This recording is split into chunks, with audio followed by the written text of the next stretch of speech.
Welcome everyone to the Boise State studio. Tonight is a special night 4 years in the making.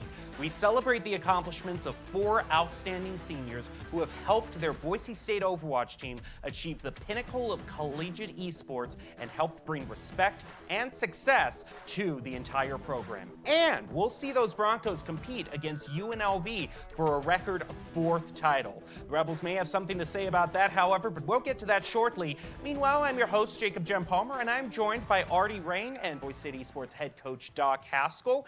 We're here to talk and reminisce about the career of these 4 players that are just about to graduate. Artie, as a player, you competed in 4 Mountain West championships, managed to win 2. What do they particularly mean to you during your time in the program? So when I first started in particular, esports as a whole was very small. Over here, we were just kind of all getting started. I remember Doc in the classroom being like, so what do you guys think about an esports team getting started here? And then lo and behold, like a summer and a half later, I'm on the team and we're competing. Games don't go so great. We're new. They don't go well. But the one school that we consistently struggled against, the one that was always there, was UNLV. And so to lose our inaugural season against them, and then my first season against them as well, really, it starts to drill a hole into your consciousness a little bit. Like, what did we do wrong? And then finally, the best way to put it was how you said it, Jacob, at the end of the first time we ever beat UNLV, which was David taking down Goliath, and having that moment where, like, for a split second, like, everyone kind of went quiet because this was our creme de la creme moment. Like, this is what we were working for. And granted, now it's not the only thing we were working towards. And you might remember, I mean, in those days, we would work our tail off. We were fighting for that second best spot in the Mountain West, and we would go down to Las Vegas to take a beating. They were just so good, very, very clean. We'd have some, but eventually just about, you get through map 2 and you're like, okay, now we just want to win one map off of them. It was very different. But you talk about the David v. Goliath season. That was a special one. It was, and it started a revolution, honestly. Yeah. Well, and you were talking about just kind of the beginning of the whole esports program. I mean, one of the first big events Lions we did to was the Mountain West holding an exhibition match against Boise State UNLV. So kind of from the very beginning, this rivalry was forged as one of the first teams we competitively went up against. Doc, throughout this whole journey, you recruited these players. What do you remember about that process? So Kel and Brian were part of our first ever real recruiting class, where we had not a lot, but a little bit of scholarship money, and we could go out and try to attract some players. Kel, famously from Moscow, we hadn't met him, right? We just learned a little bit about him. He was a great player, had an opportunity to kind of chat with him on the phone. His mom, Monica, we just kind of connected, and it seemed like Boise State was going to be a great place. But that's kind of far from home. When you grow up in that area, there's also 2 very large universities, but we learned very quickly that proximity didn't matter. He was coming here. And Plato, I mean, I remember sitting in the Cron's living room in a suit, a little Brian over there on the couch, and parents in a couple of recliners, and just talking about, I mean, I think I probably even did the fake, old ball coach, slipped into a little bit of a drawl and was like, we think Brian would be an absolute amazing addition to our team, and we'd love to watch him develop. And sorry, that kind of went into a little Bill Clinton accidentally. But those 2 are graduating, and Joey and Jordan, who we discovered along the way, right? Don't worry. You don't have to worry about Doc. I've been on the several receiving end of subpar impressions. Just know I feel your pain. All right. Well, anything you remember, Artie, from when these players came in and just the journey seen, 4 or sometimes even more years with the team? So ironically enough, Jordan, yes, he was a pickup along the way, but he reached out to me and was like, hey, I missed like the opportunity to reach out beforehand and signing days and all of that, but I know that there's open tryouts. Is it worth showing up? And I said, yeah, show up. Things will probably work out. Lo and behold, the man was trying out for Tank, Doc. Tank Bagel. And he got forced onto Lucio for the rest of his entire collegiate career. That aside, I remember also trying to wrangle the cats of the Overwatch team at this point in time, where Doc was like, hey, get all their degrees, get where they're coming, like where they went to high school, all this information. And for half of them, I did put down animal husbandry because most of you did not tell me what you were studying. And Some may have not remembered what they were studying at that point. And I'm so glad they have figured it out, because they've grown into like full-fledged individuals at this point. It's no longer, hi, I just left home, my name is Brian, or my name is Kel. It is, you know, Brian was studying for the LSAT at one point. Joey has gone on to become, I'm still going to hold NFTs over your head until the day you die, but very well-versed He's in back on economics. Beanie Babies, I hear. He's back on Beanie Babies. There's an opportunity. We should talk about that, because I have a grotesque collection. But seeing the growth of these guys from just being goofballs who had limited life experience to exploring everything they possibly could, and the encouragement, the way I refer to it is like, one of them brings up an idea, and the rest of the group is like, that sounds dumb, but go for it. Yeah, let's give it a shot. Let's give it a shot. Well, you know, and these folks, especially, I mean, they've been to 3. They're fighting for their 4th CECC appearance. They are the old guard. They are the senior class of collegiate esports. More people know who they are because of what they've done and the places they've gone and things they've accomplished than I think just about anybody else in collegiate. Partly because sometimes people don't stay, right? People, they play for a bit, they splash, and then then they're out. Not these. They're getting degrees. This is a huge group in any team to graduate. It's pretty cool. Yeah, it's probably one of the first times I can remember, at least, in which, you know, you can argue it's like a 50% turnover just in one semester. I mean, there's a lot graduating. Well, we've been talking about Boise State's journey. We specifically brought up their first victory in the Mountain West, how they got to this point, being tied with UNLV overall for the most championship titles. So we're going to take a short break, and during that break, we'll look at a highlight reel from the 2022 Mountain West Conference Championships. We'll see the first tournament that Boise State won against UNLV. Stay tuned.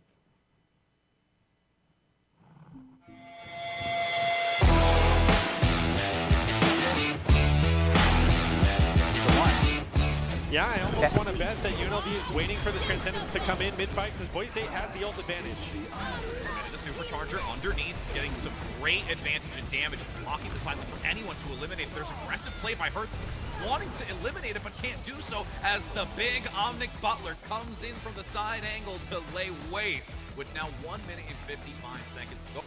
Yeah, but now UNLV does have the advantage in the ults, having both the duplicate grab and the Primal Rage, but making sure to come out right on top of him with a great wall to try to wall that Zarya.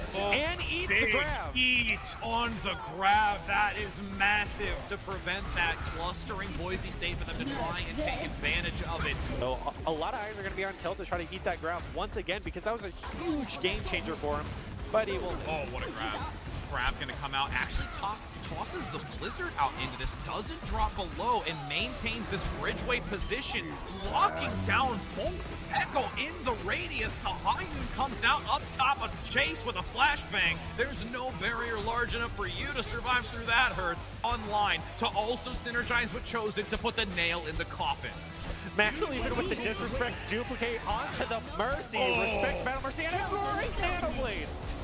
Comes through swiftly, slicing and dicing as if this is an infomercial at a late night hour that you watch on repeat, just getting pick after pick, and that's going to be a completion, a 3-0.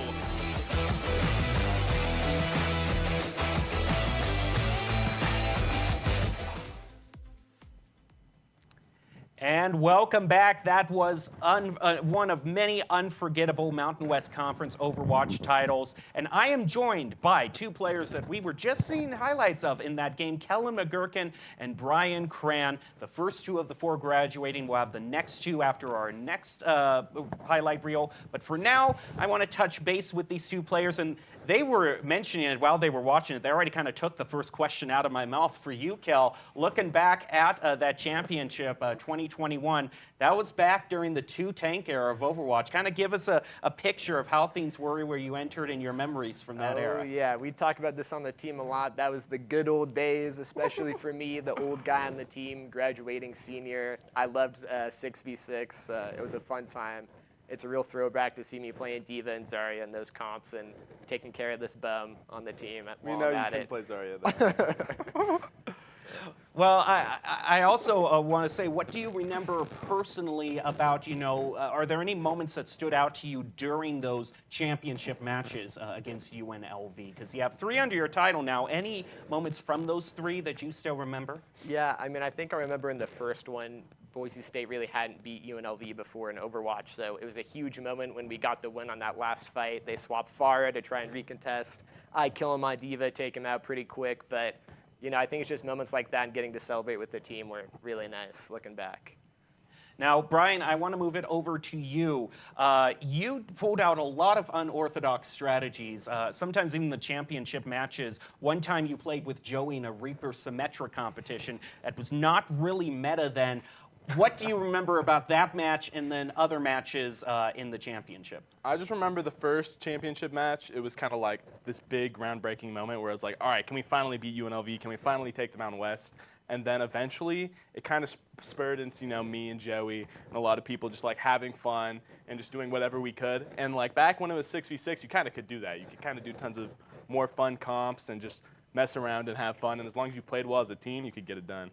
Now, we have put together some highlight reels for each individual player, about a minute long, and I can assure you, do not do full justice to these players' long, long careers. They played so many games, been in so many championships, it's hard to pick out a few that just fit into a minute, but we have some plays that are pretty unforgettable from these players. We're going to start with Kel. We'll take a look at some of your highlights over the years. Sheesh, all right. There I am. Ooh. Oh, me on the Reaper, little 3K action. Make it 4. Yep. Yep. Everyone knows Reaper. 5K, known for my Reaper. Typical. Creighton University didn't stand a chance. And me on the ball. Wait, I think I remember this. Get a little slam here. Ooh, Busty Bean, put in the dirt.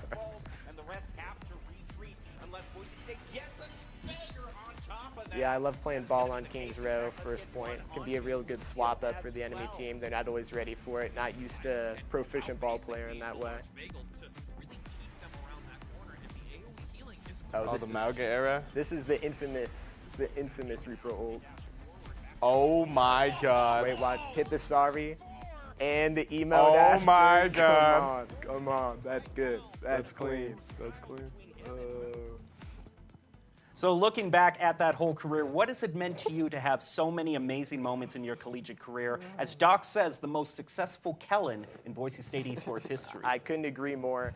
I mean, I'm hoping we can get the 4th championship tonight and, make it a 4P. But even if we didn't, it's been great to have this opportunity all 4 years of my collegiate career. It's great to, honestly get to meet people like Brian, too, and my other teammates, and just have those connections for the rest of my life. Well, speaking of Brian, we've also got his highlights ready to go. So let's take a look at some of Brian Plato's highlights. Gets the nod from the game in the final play of the game. It will be Oh Plato. my god. That's a hard intro. That is hard. Yeah, starting things out. I was marveling too much. Clean. Nice. Team play, though, really. Getting speed boost. Yeah, the speed boost, that's just one of Boise State's many set plays. That's more of a bagel highlight, in my opinion. Yeah. The Widow, unheard of. Wait, this is clean. Unheard of. Farmed. Oh my gosh. Is this back in the Chosen editing days? I think that would have been, yeah. Oh yeah, I had to carry you guys here so we didn't lose against UTD. This is this NACE Finals right here? I think this is NACE I think Finals. it is, yeah. The 3-0. I remember this. Oh, No the one way. tap. No way we win this fight. Oh, we do. Yeah, I got pedal.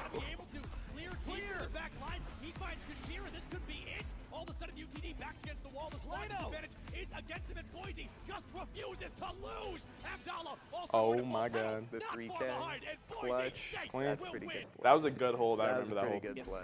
From the game in the final play of the game. Brian, when Doc was here, he mentioned about how he came in to your house, sat on your couch, offered you a scholarship in front of your parents. Is this all what you, looking back at your time with Boise State, is it what you imagined when you first signed up for the Broncos? When I was in high school, I was just signing up to go to Boise State because I wanted to go here as a college. I played baseball. I played video games on the side. I could have never anticipated that eventually Doc would be sitting in my living room offering me a scholarship to go here, and I'd meet so many people and have such a different journey in life, but it came and it was a nice experience, and it was so amazing getting to know everybody on the team and just being here at Boise State and doing this as like an extracurricular activity, going to lands and all that. It's amazing. Getting a couple dubs too. Oh yeah. Hopefully you get one more tonight. I wish you the best of luck in your championship match tonight. And I mentioned that these are only 2 of the 4 players who are graduating, so we'll take a short break, look at some more championship highlights, and then swap out being back with Joey and Jordan in a few minutes. Don't go away. Most definitely, as we can hear the music swelling up for the occasion, the Mountain West Grand Finals Spring 2023. We will decide who is the grand champion. No more time for speculation, no more time for waiting. It's going to be decided now. Boise State, for the first engagement, Boise State's going to be in blue.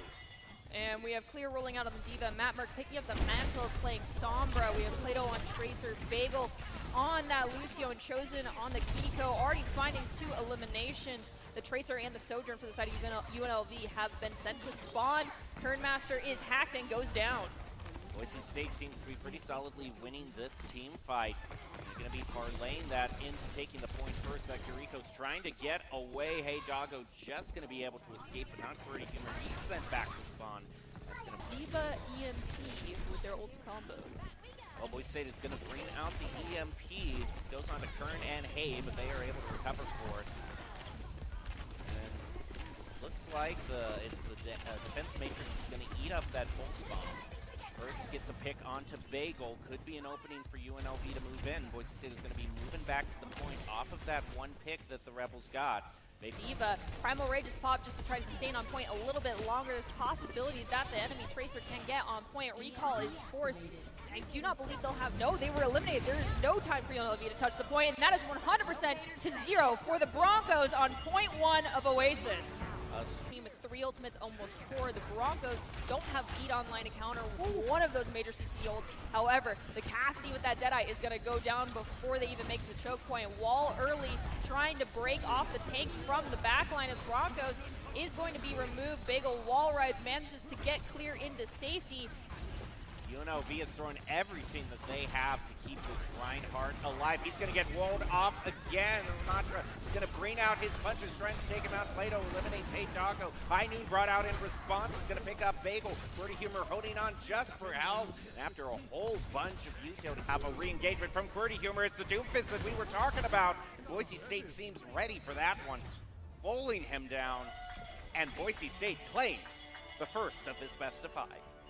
The first play of the game.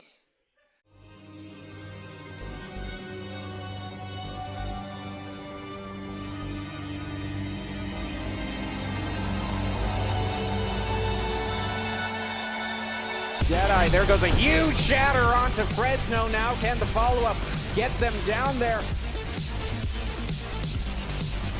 Worked out. Well, Plato certainly not thrown off there by taking out Saguru and Sliver as well. Boise State, look at that shot though onto Tracer there. Both teams are still even at 5. There's the pick onto Saguru. Goblin getting a double, coming through in clutch with a triple for Boise State. That is a huge hold there.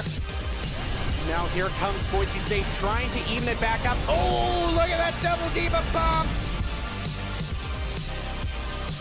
Only Fresno State does the same thing as we get that Riptire to start. Whoa! And a huge double kill. Who's going to come out? Plus a 2-man shatter onto both tanks for UNLV. They'll both get booped off the edge. Arma's got to hold on to it as he a huge rocket barrage. That's going to be a double onto Wild Wing and QWERTY through the windows here. That barrage there is going to pick up a double, and they're going to burn their Blizzard for nothing there. Sticking fairly low. There's the EMP going to land on the 5. They'll trade off 1 for 1. QWERTY's the next one to be taken out of the mech. He'll get burned down as well. Going to be using, they're bringing out the Nano Blade combo, but he gets hit with the Sleep Dart.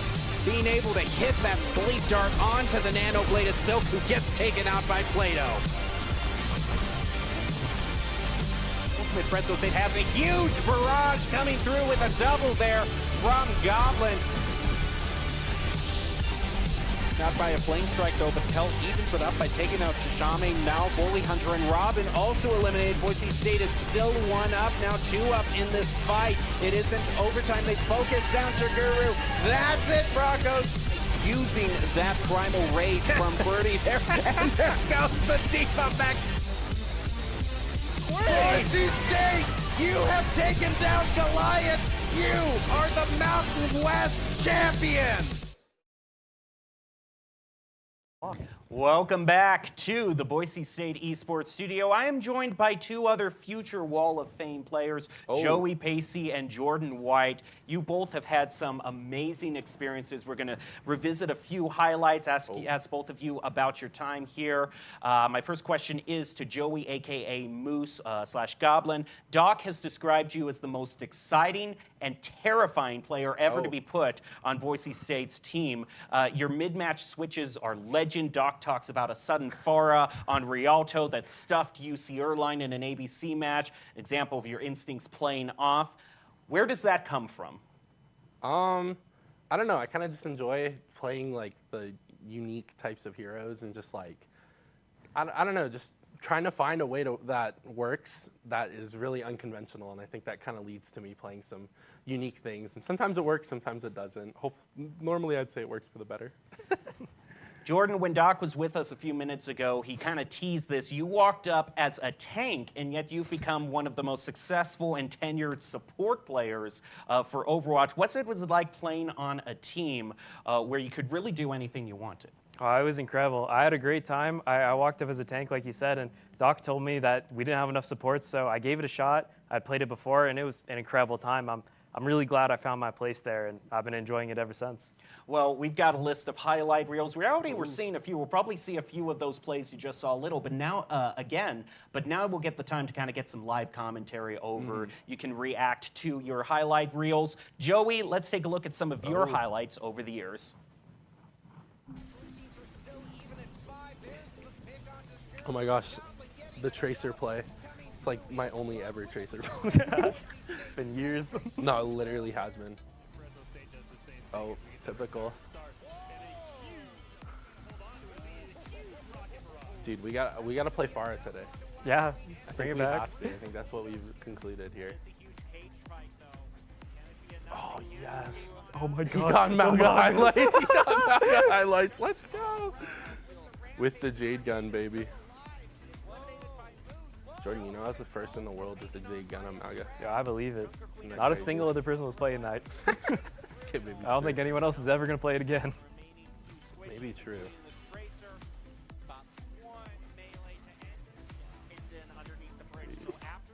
On Gibraltar. Okay, no. Gibraltar's a crazy Maga map. Oopsies.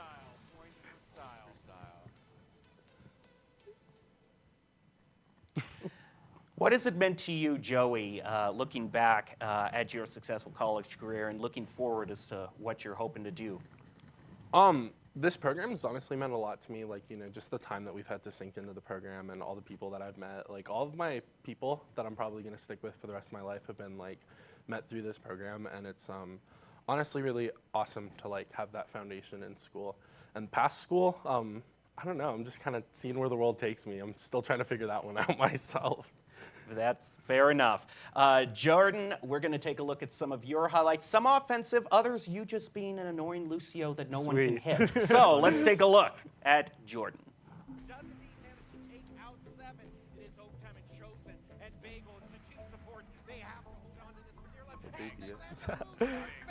With the double taking out Sky Sniper, Boise State is still in this game. But one tick on the board. Oh my God, I remember that. Just sitting on the top, being chased by Abdallah. That was Nace Finals, I'm pretty sure.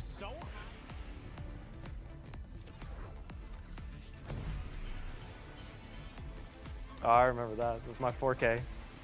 This clip got used so many times. It's a big one, though. I was typing in the chat there. That's why I stopped moving.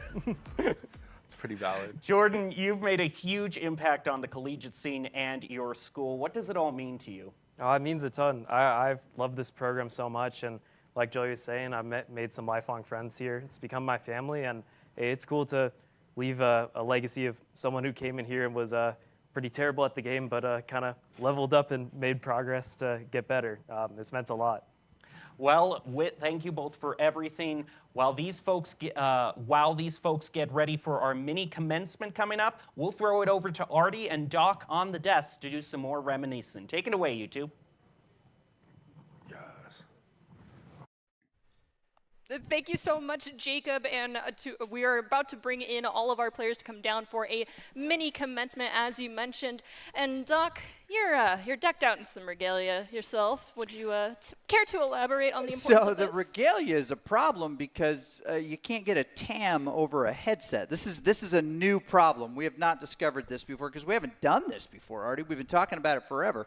I mean, we got to do a celebration during one of your last games, right? We always say we're going to pick the last game, but it's never really the last match, right? Because we've got regalia wasn't even available for I know, sale. we did. I mean, we've allowed ourselves to evolve through this process, so can't get that on. We did, thanks to Veronica, our amazing special projects manager, to get us some of these cool things, which is what you get when you walk across the stage. But so. I got to ask you a question, and for the folks at home, when I tried to compel the players, I'm like, I don't think you should go to the big end-of-year tournament because it's on graduation, and I think you should really go to graduation. They all got together. It took them about 1.2 seconds and said, no, we're going to Arlington if we qualify.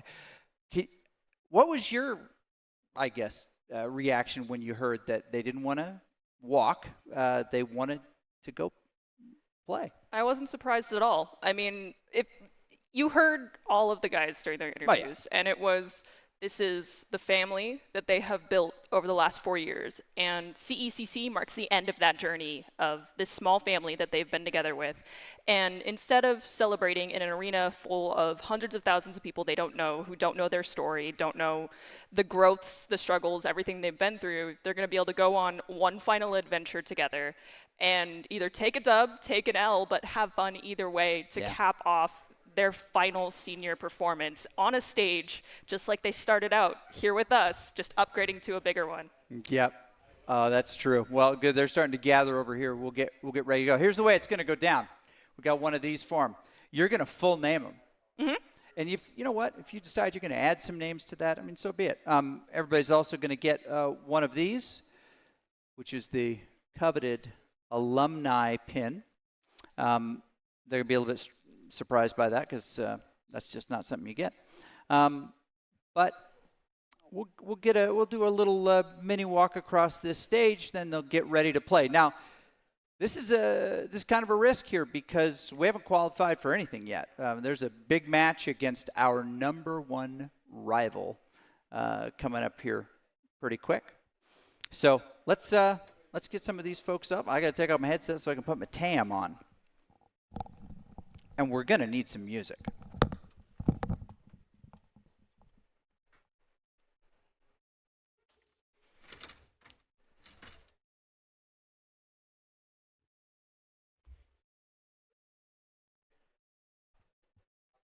When I call your name, you come up. We wait our turn still here. We are in school. All right, Kellen Thomas McGurkin, Bachelor of Science in Political Science.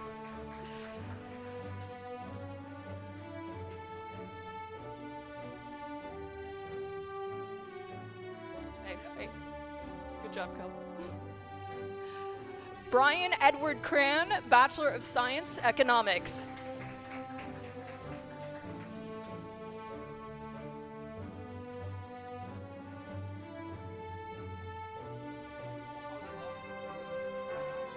Good job, guys. Good job.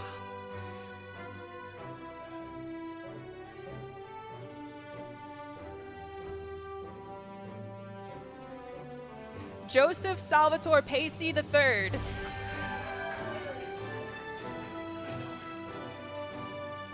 Cope.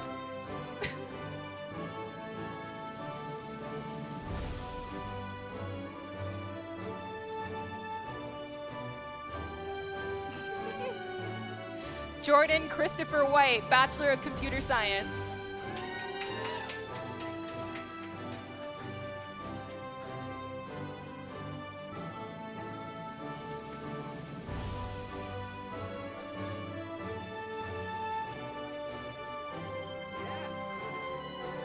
Congratulations to all of our class of 2024 graduates and to our Boise State Overwatch team. You all started a legacy, you are our old guard, and we're finally getting to say goodbye to you as you begin your next journey and the next path that you take. Remember, you'll always have a family here with Boise State Esports. So before they're going to start getting ready to warm up. There's some cake here for our fans. They can start getting that. I don't know if the music is still going or if I just will hear it like awake and asleep for the next several days. It played for a couple hours today through the facility. We have some stats that I know that they're going to bring up while we're waiting for a special guest, which will mean something to these players. It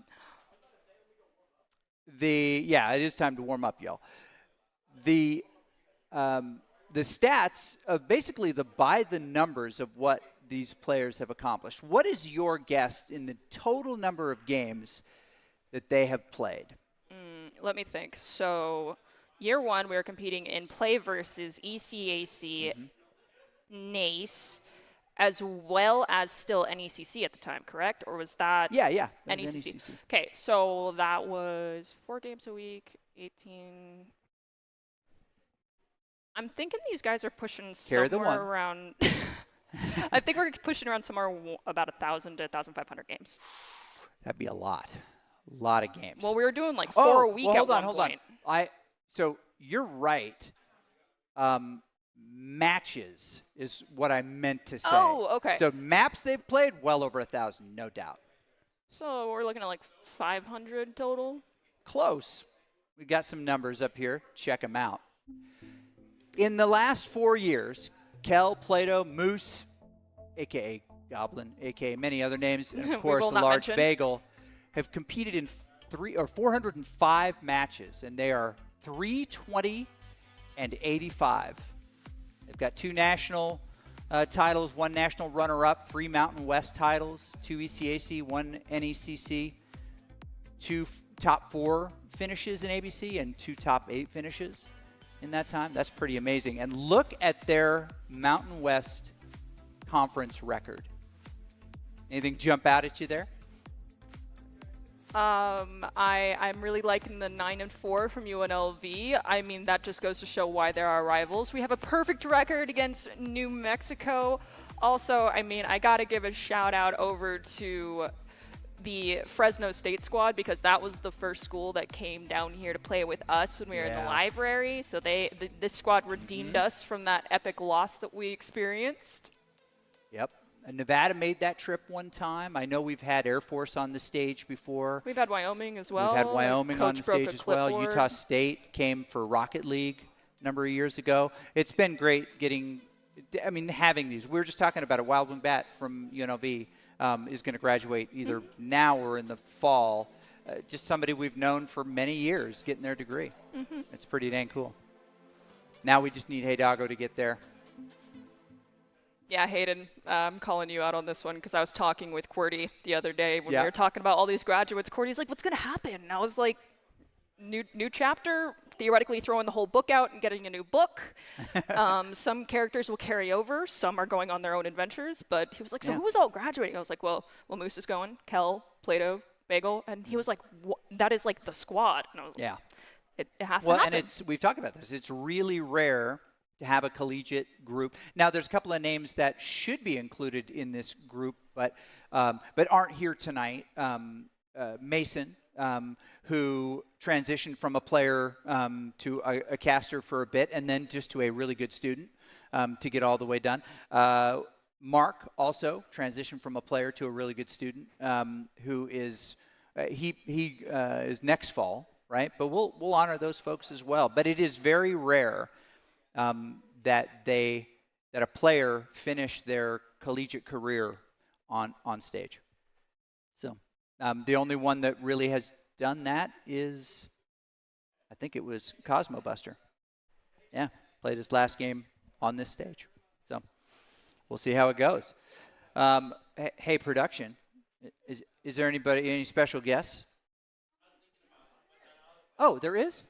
Well, who might that be that the players would want to hear from? Shifty! Yo, your dingus is on stage. Nick, Shifty Travis, Oh my can you believe goodness. these folks are going to graduate? Hey, I really can't. Clear, I'm can first you of all so poke them? proud of all of them. Yeah, they don't You even know. goofballs, look up. It's all good. Yeah. So for those who remember and for those who don't, Shifty, Overwatch Coach of the Year in 2021. Coached Boise State for 2 years before taking over the program. Well, it became multiple programs. Clark University, where he's been very successful. I saw him just a few weeks ago at his facility. A little bit jealous of their subterranean lair. It's pretty dang cool. But for you, what do you remember of Plato? I'll call him Goblin, Kel, and Bagel from back in the day, as it were. Well, I mean, obviously the progression from where we started to where we finished was absolutely massive.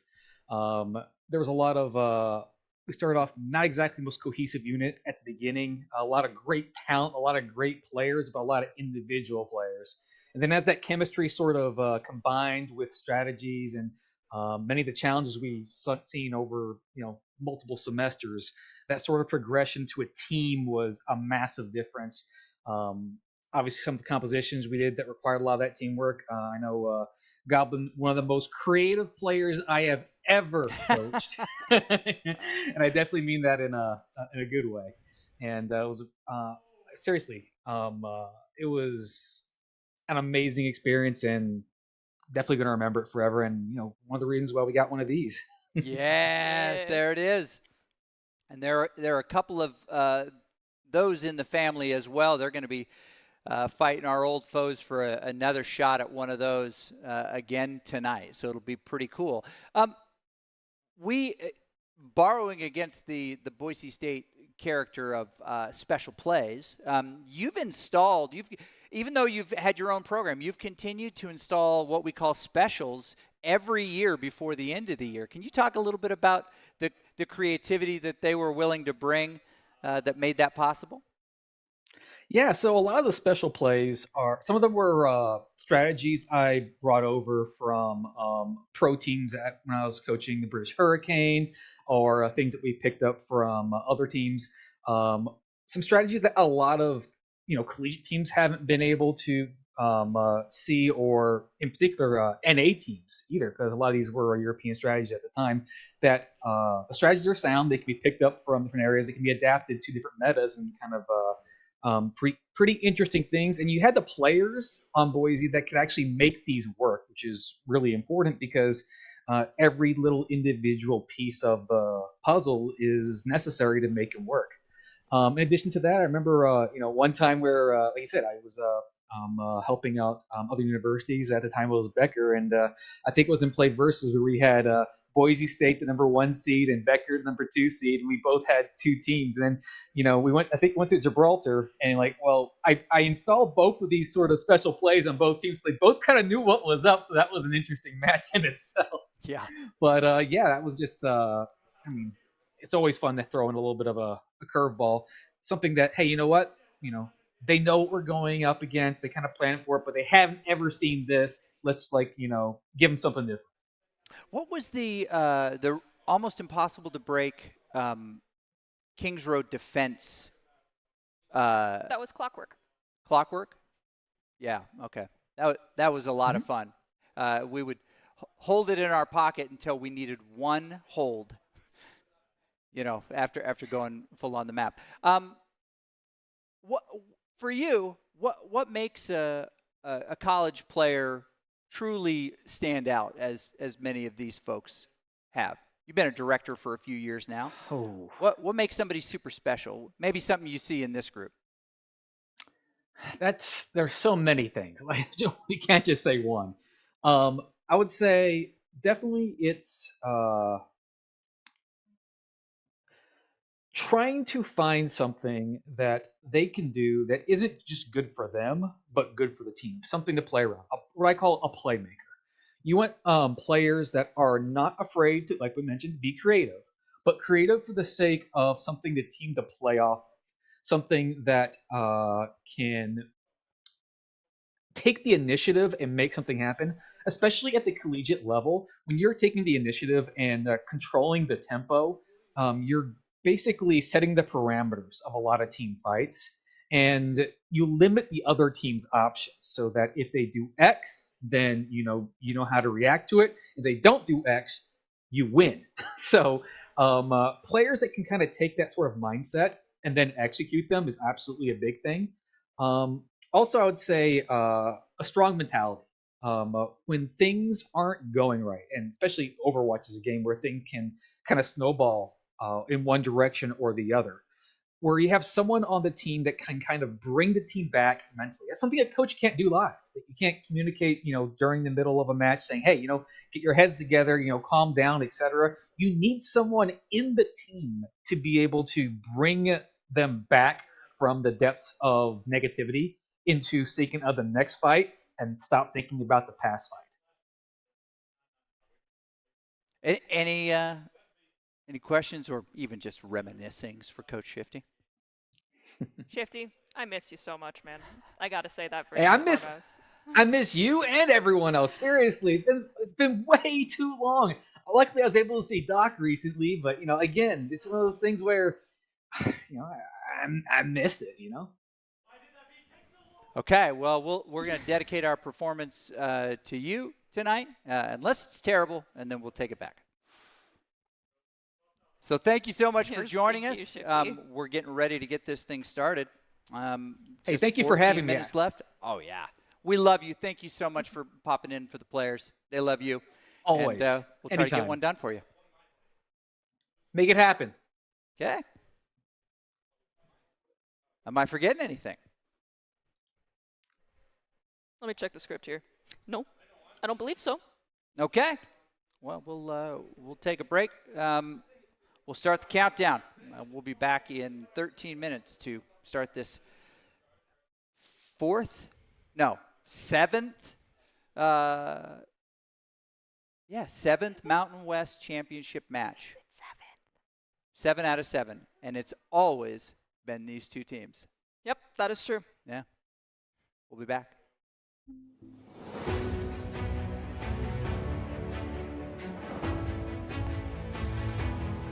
We start out on Lijon Tower for the grand finals. Boise State might be able to take this point, but sometimes Silk Carpet, you cannot count him out because sometimes he's taking the point back all by himself. He gets meleeed down by Goblin as well. Slam Taro was trying to play spin to win on top of the point. Great job there by Boise State. They focused down Silk Carpet. You can see how UNLV sort of crumbled around him. This is a very talented player, and it's going to take more than just 2 picks and a lucky boop off the edge for Boise State to win this map and win this series. Goes the Diva Bomb out, takes out 2 from UNLV. What a huge ultimate at a crucial time for Boise State, and they aren't going to get anything UNLV out of their own Diva Bomb. They're forced to use the Transcendence to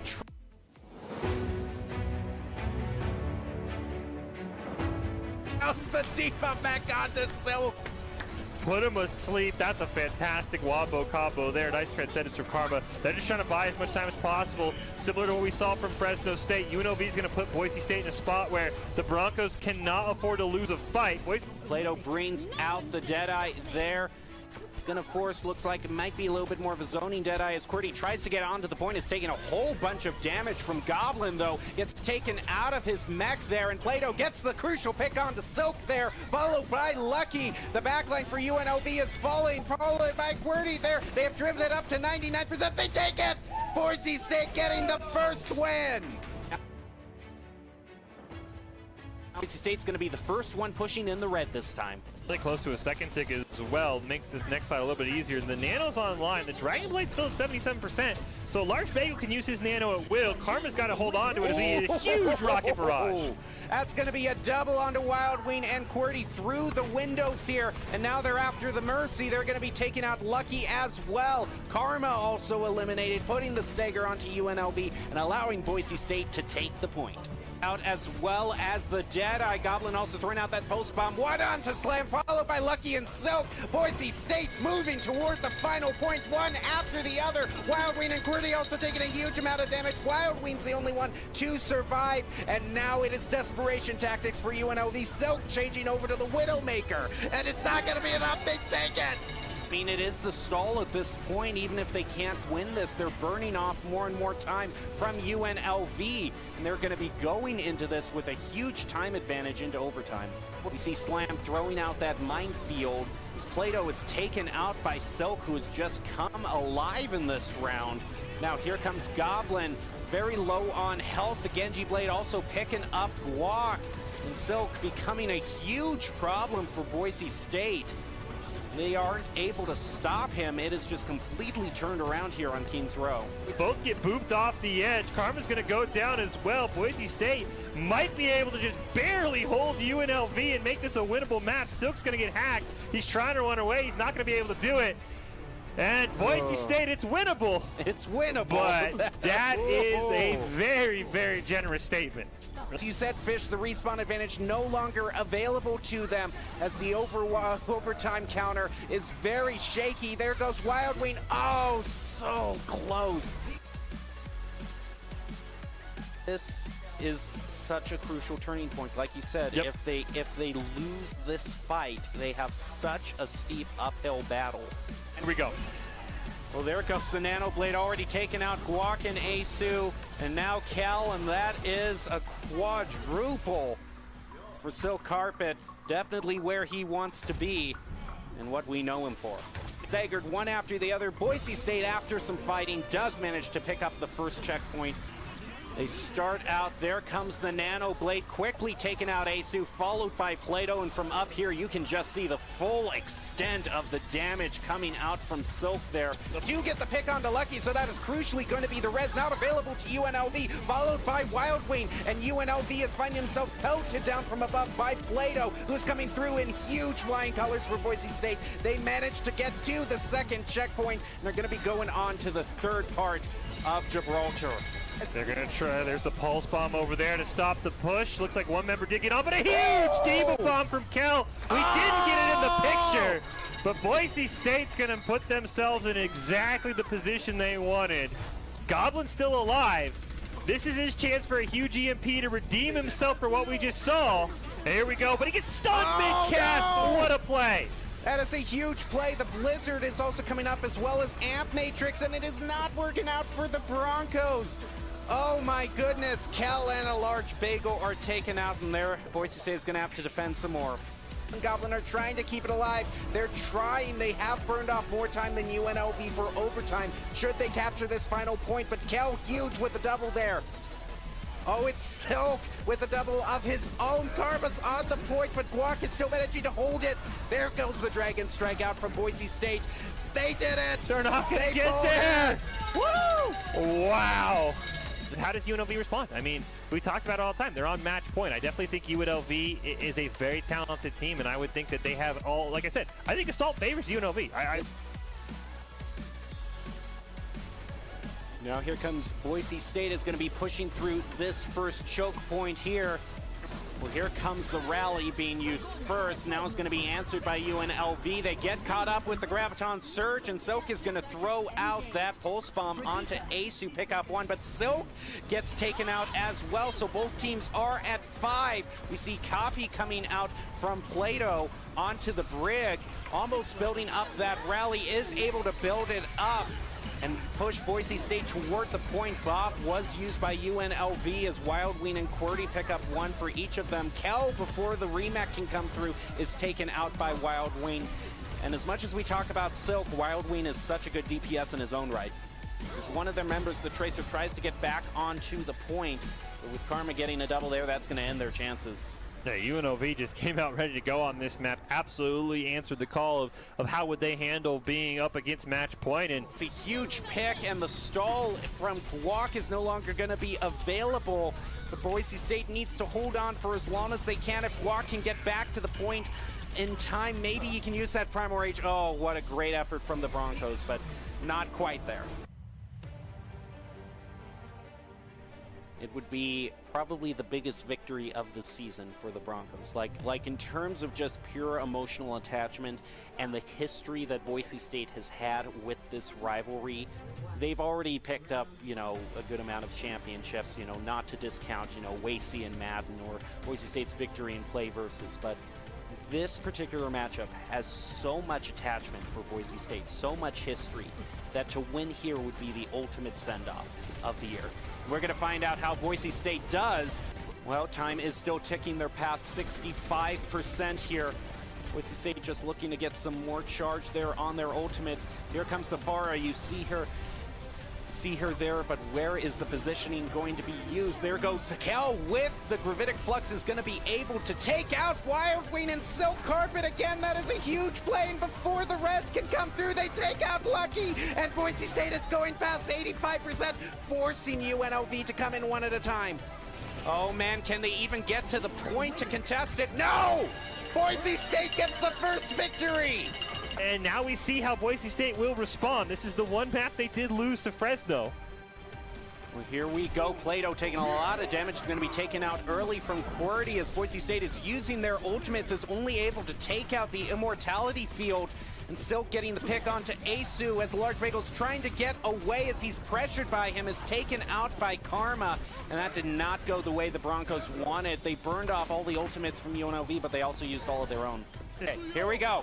There goes the Amp Matrix thrown out as High Noon is used by Wild Wing. Diva Bomb comes out from Kel. Doesn't pick up anybody, but QWERTY is taken out of their Mac. Maybe, just maybe, no onto Plato and Kel, and the rest of the Broncos fall. And UNLV, proven why that they are the top team to beat, are not going to let this go easily. They're going to drive it to the final game for everything. And it is all led up to this, the final map. The final fight. Who is going to be the Mountain West Championships in both of these teams' third year in a row meeting? One is going to come out on top as the champions. We're going to find out now. Pushing them right off the point as Slam is taken out first, and now they quickly take out Silk. Silk actually falls off the edge, and Guac takes out Wild Wing as well. That is a crucial first pick as the point unlocks in 1 second. Now Boise State is the first to take it. UNLV throws down their own Amp Matrix, and both teams are even. Photon Barrier coming out from Plato onto Lucky, and Large Bagel takes him out, but Plato is also taken out by Silk. Now Silk picking up a double coming through, but look at Goblin taking out Silk and Wild Wing. Both DPSs down for UNLV, and a successful Bronco hold. They are able to quickly take out the Immortality Field. However, Silk Carpet coming in with a crucial pick onto the back line, and Goblin trying to wraith away is not going to be able to. Kel and Asu also fall, but now it's a question of just trying to get that charge as high as they can, and they did manage to get it up to about 83, so it's single fight territory. But Guac uses that shatter, plows into Wild Wing, and Boise State finds themselves up with the advantage in this one, able to take out Lucky as it goes on to overtime. And now Lucky is taken out. Now UNLV has to go on to the point. Slam Turo does throw out the minefield, making it a little bit tougher for Boise State. They are able to take out Slam Silk with the bomb onto Guac. Karma also going down. And can Boise State win it here? Can they do it? They are able to take out Wild Wing one after the other. They're getting close. Boise State almost there. Can they do it? Goblin taken out, but QWERTY also taken out in response as well. On to Lucky. They're almost there. Can they do it? Come on. And the Symmetra MVP is, in fact, Boise State's getting back to the point faster because there's no teleporter up. Photon Barrier goes down. It's all up to QWERTY. Boise State, you have taken down Goliath. You are the Mountain West champion.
Welcome back to the Boise State Esports Arena, and tonight you join us for the Mountain West Grand Championships in both Overwatch and Valorant.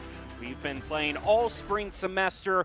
We just had our small commencement for the senior players graduating this year. Now they join their teammates up on stage to try to break the tie in overall championships won between Boise State and UNLV. Each school has 3, and now the 4th and all-important tiebreaker will be awarded tonight. I'm your host, Jacob Palmer. I am joined by Artemis Rain. We'll call all of the action for you tonight. Artie, what a monumental match to be decided here tonight. Not just any championship, but if you will, who's the undisputed champion of the Mountain West? Okay, hear me out, Jacob. We get the title for now, but then next year, theoretically, all cards on the table, it could go either way. So I really think right now you get like a leg ahead, but then when you're 2 years victorious above the other team, then you're like, it's really ours. So right now, you're giving the next year's squad a head start, but at least you get to solidify you are the best Boise State Overwatch team and the best Mountain West team to date tonight. And for a lot of the players playing up there tonight, it's going to be one of their final games. They still have other games in CECC, but the home stretch, you know, the sunset for a lot of these players' collegiate careers is upon them. And so in this all-crucial match, we're going to want to see them perform at their best. And Doc Haskell up on stage to give them advice, and also with us in our hearts and minds, always with Doc's keys to the game. In Overwatch, that's never to take a fair fight. That's going to be to take fights in unexpected places when your opponents are unprepared and try to build up as much tempo as you can get. It's brought to you by Drop-In Gaming, the premier online platform for gamers who seek competition. Play your favorite games to win cash and prizes through free and paid entry matches and tournaments. Whether you're new to the scene or a seasoned veteran, Drop-In Gaming has the right games and competition for you. Ready to head into this Mountain West match. Boise State Broncos versus UNLV Rebels. We start out on control pre-selected. Lijon Tower, common starting point. Then we'll move on to hybrid, flashpoint, push, and control should it go to games 4 and 5. Probably the most well-known of the control maps, especially for this season. Lijon Tower, we saw some great highlights from Bagel, where he got his infamous 4K due to some subpar teleporter placement, something I know you're very passionate about, Artie. You never put the TP in the window, ever, and that is why. I hope that clip is burned in the minds of every Overwatch player in existence for Lijon Garden, but I digress. We're starting out a night market. Yes, there is still the opportunity for environmental kills in this situation, only if you decide to dwell on the edges of the map. And for the full loadouts of these squads, it looks like we've got Kel on the Sigma. Of course, Plato, the #1 Bastion, NA, rolling out on that Bastion. Moose is taking up the mantle of playing our Torbjorn once again, and of course Chosen and a large Bagel on Baptiste and Lucio, the classic Bronco composition from years ago. Now remember from earlier in the season, Omniflarp definitely being an ever-present threat with that Sojourn, can land a right-click and instantly delete somebody.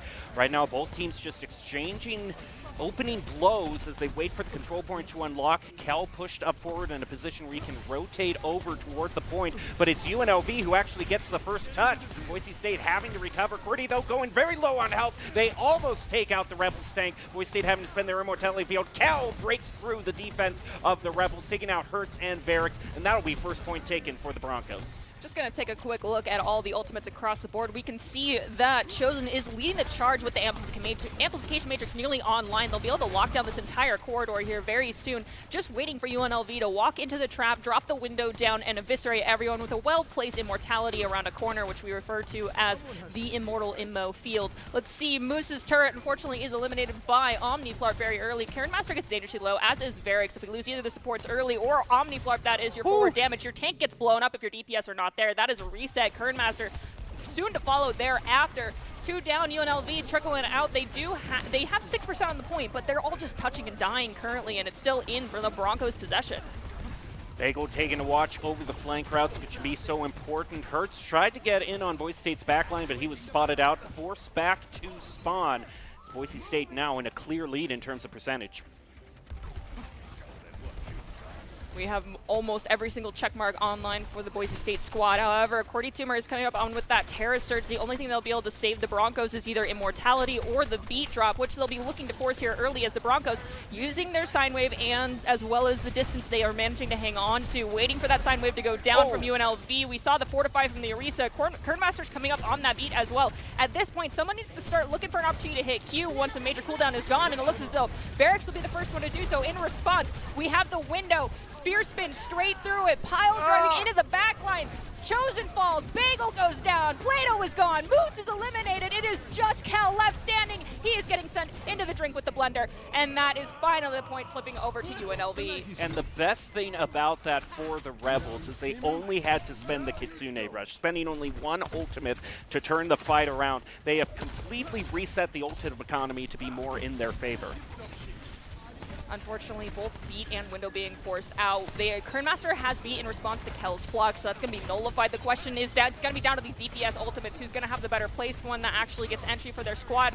Cordy Toomer has lost a lot of cooldowns, so now the forward charge for the Broncos has begun, but in response, trying to take away that space, Omniflark with the ultimate as well as Kel. We lose Moose very early. The Broncos are getting boxed in, trying to protect Plato. Plato will find Omniflark. We have a trade, but it's not fast enough because Chosen falls shortly thereafter. Broncos are bleeding in this choke point as the copy comes out from Echo onto Kel. Will there be another Graphitic Flux here soon to follow? It's Lucio on Lucio trying to stay alive. Currently is a large Bagel. Not sure if the front line will manage to keep a foothold. They will. Kernmaster hurts. Have both fall on the Doomfist swap. The Cordy Tumor is coming in. Uses the Absorb. Is going to get hit with every cooldown in the book. Looks for Plato for the blood. Can't find it. Omni, Cordy Tuner gone. And the Broncos maintain control of the point. It's a delicate balance when you're on the Doomfist of trying to make sure those cooldowns are being used effectively. And Kel, almost as if he was a psychic, just says, oh look, everything's on reset. Accretion, you're down. Go back to start. Don't collect too much. The rock, paper, scissors game always goes in favor of Sigma, but we have a rotative touch coming in from Cordy Tumor as well as Kernmaster. It works out. They managed to get us into overtime.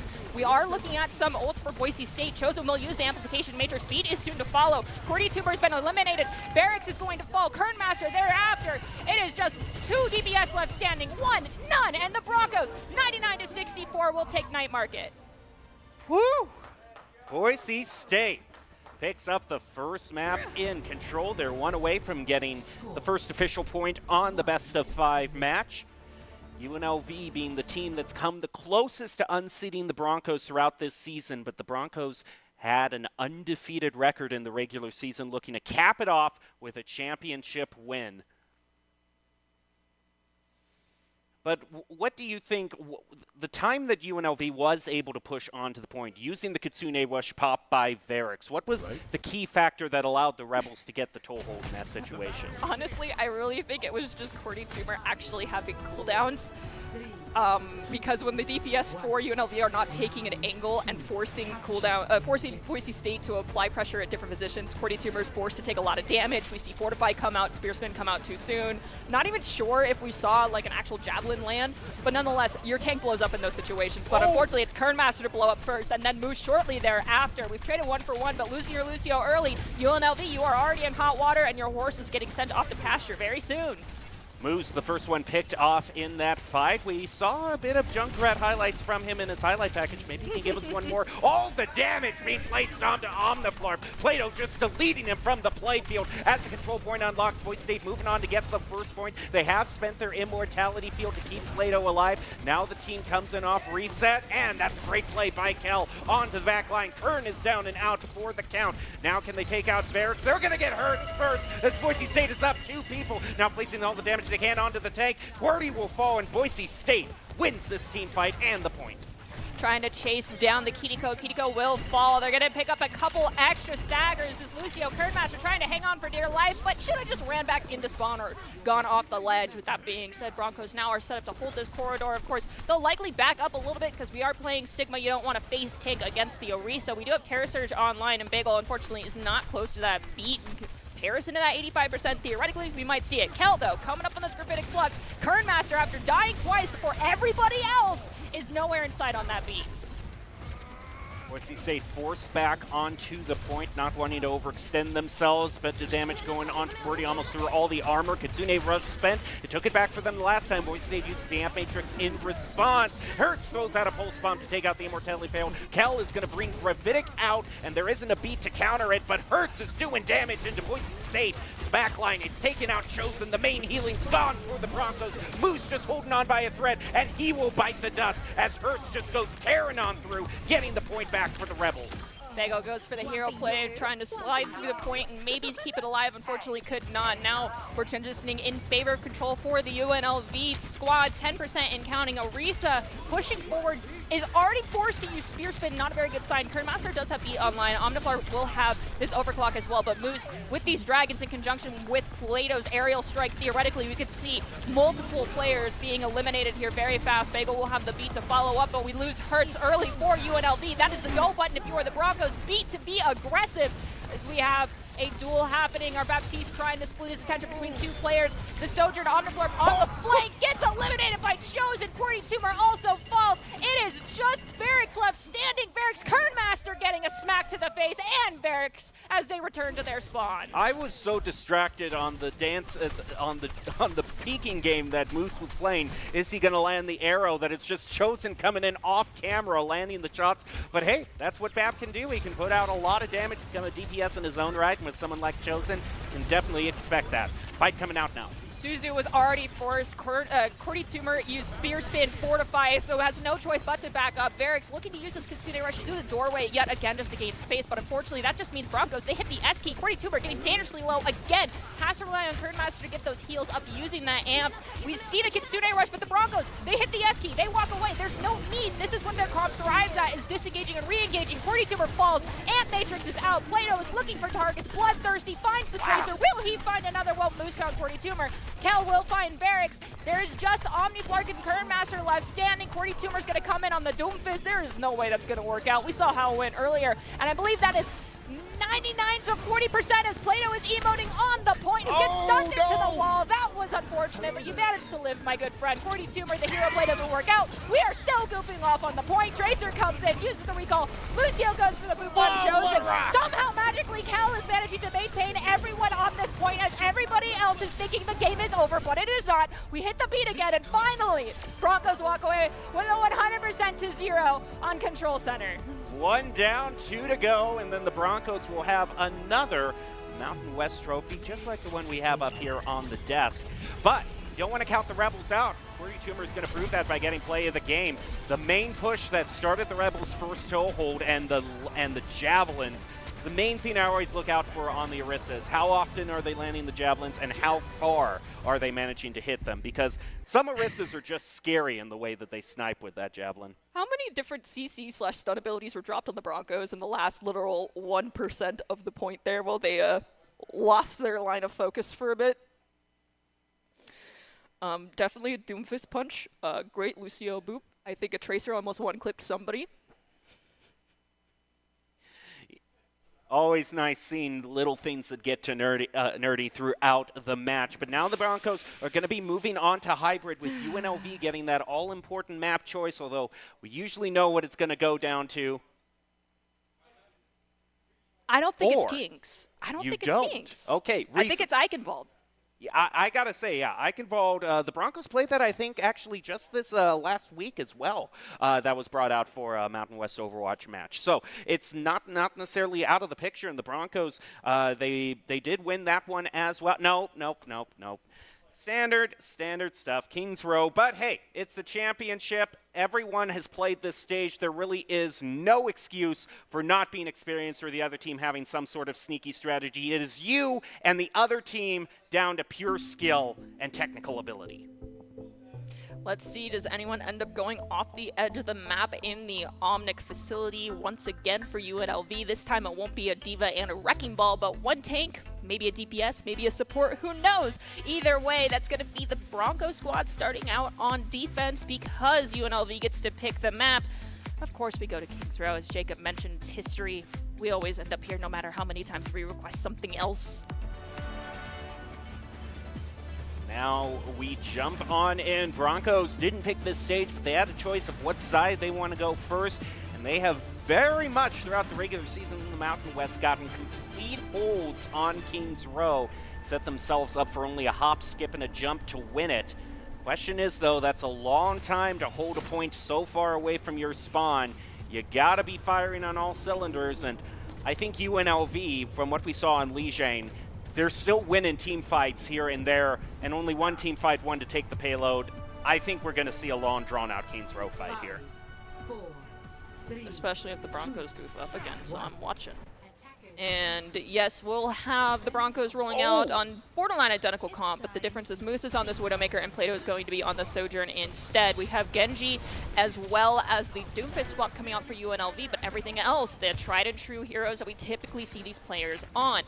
Now, the issue here is UNLV's playing this dive comp, whereas the Broncos play the poke and prod, walk away, use our cooldowns as necessary composition. They already find Kernmaster very early. Large Bagel is just up on the wall in that position that we saw during the highlights earlier today, where many Lucios just don't get touched. And now it's a one-on-one Sojourn duel. Omniflarp, sliver of health, and unfortunately will make it out. Never mind, as I'm mentioning that, a Large Bagel comes out of nowhere. I don't know where that happened, finds the elimination, but Chosen and Moves have both fallen to Qwerty Tumor since people stopped paying attention to the backline. Boise State having to look in all directions to try to defend. Getting a couple of high-pitched screams coming out from the stage as nobody quite knows where everyone is, but one of the threats taken out hurts. Plato lands a railgun shot. Here goes a crucial dive in from Qwerty, though, onto the point. Cal hurting a bit for health, but they have pushed the Rebels back on over towards spawn. He goes in for another dive and quickly gets on out of there to head toward Hotel. Another one of Moose's interesting swaps. We have the Pharah coming out. Post-rework Pharah is interesting, but Moose automatically falls to Hurts. That duel favors that Echo. Kel will take down Qwerty Tumor. It is just kind of touch and go here for the Broncos. Despite playing the spam composition, they are picking heroes that have a relatively higher level of speed than some of the heroes that we do sometimes see here on Kings Row. It's just Kel. Kel not falling really is what's making this possible. Moose again has made another swap. We are going on to Sombra this time.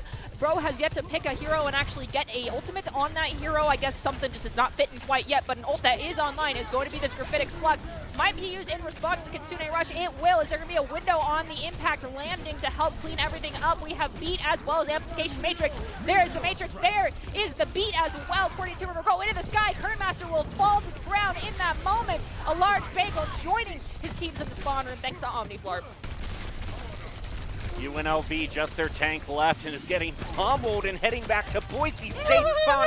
Still manages to take out Moose. Plato will put an end to all the madness. Meanwhile, while we've been distracted by such drama, UNLV going for a sneaky point take, but one railgun shot right onto Omniflarp is going to put a stop to that. Boise State regroups, holds another round. And Kel's coming out on my personal favorite tank on the Diva, the tank that I always love to see him playing on. Now, Moose, only 60% on this EMP.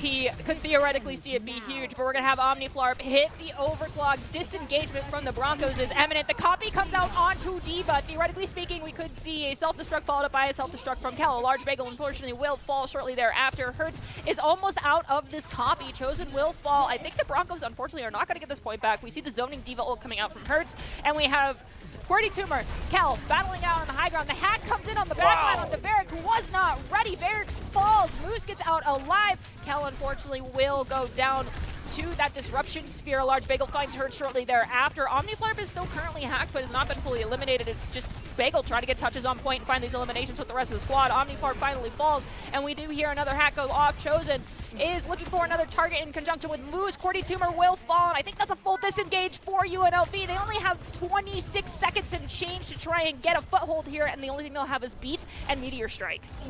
It might not even come to that because Moose is holding on to this EMP. If he can land it early enough, Boise State can put an end to any of the Rebels' hopes and dreams of getting that payload. Yeah, but they have to really target focus on this EMP because of the amount of movability that UNLV will be in possession of, plus that Beat. They have the opportunity for a lot of sustain. The EMP is used, and we do see Hurts and Qwerty Tumor both fall. Hurts has made the swap over to the Sombra as well. Theoretically can get back fast, but Varric is encroaching on this Kitsune Rush. Kernmaster dropped the Beat to try and save the team. Qwerty Tumor has to use that ultimate to get back to point. Varric will fall. I mean, at this state, Qwerty Tumor, you are getting bullied. Moose went to Sombra just to take care of you and make sure you did not have a fun day, and I apologize for that because I can promise you after all the squeaks and squeals I heard from him on desk, he's now having a great time. You can see him take a sip of water here, knowing that he did his job. And I like that play so much. He didn't get so focused. Sometimes the enemy of winning is trying to go for a perfect play rather than a good enough play. And he recognized, hey, let's just completely take out QWERTY's abilities. We'll focus him down, immediately take the tank away from UNLV, and it created a wonderful stagger in that last few seconds, allowed Boise to completely hold, and now they just need to get a little more than 2 ticks, and they will have won Kings Row. That is the unfortunate situation UNLV has put themselves in because they didn't fully cap and start the payload push. They have now set the win condition of just 67% capture on that first objective. I mean, if they can perfectly hold this, theoretically, yes, it could work out, but we know what compositions they like, and unfortunately the offense technically is favored when it comes to counter-swapping play. Not saying that we'll see a lot of counter-swaps, but if needed, we could see Moose go back into spawn a couple of times again and swap out his hero.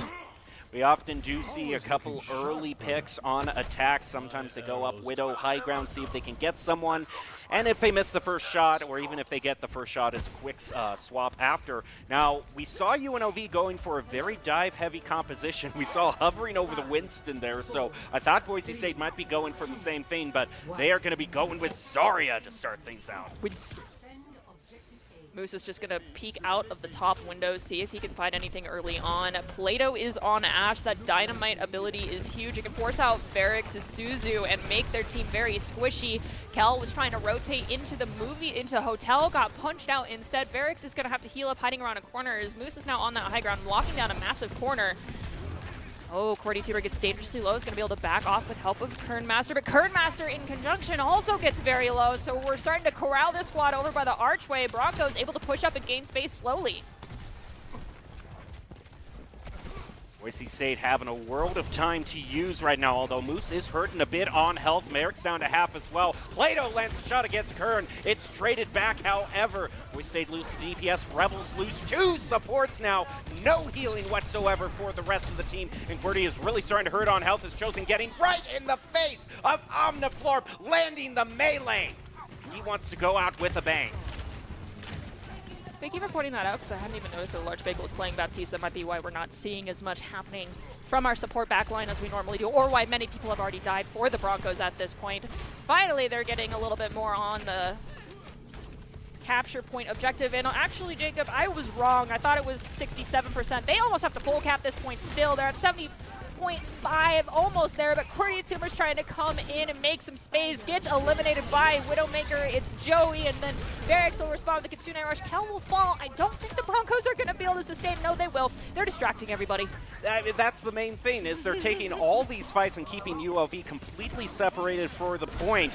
I mean, a little bit of shenanigans going on there as Boise State claims it. But as I was saying, UNLV, I mean, their main ability, what allows them to take back so many of these points, has been the Kitsune Rush. But the question is, who does it go on to? Because you've already got QWERTY off to the side. Bagel's harassing someone over in some apartment over. It only goes on to 2 or 3 of the Rebels. The Broncos just divide and conquer and win Kings Row. The amount of screams I've heard from Joey on Kings Row alone, which is Moose, has been absolutely hilarious. It always adds a little bit of spice in your meal, is the screams that come up from stage. Well, we're going to be swapping in some players, swapping out, and the old guard, the players that we have been talking about all this time, are going to get one final round of applause. That is Kel stepping down there. And then, of course, we've got Brian Plato stepping down as well. Brian looks confused. When is that man not confused? Then we'll move on over Jordan Bagel. And then last, but certainly not least with the way he was just playing, we have got Joey Pacey as the last veteran to step on down. Like, wait a minute, me? Me too? Me?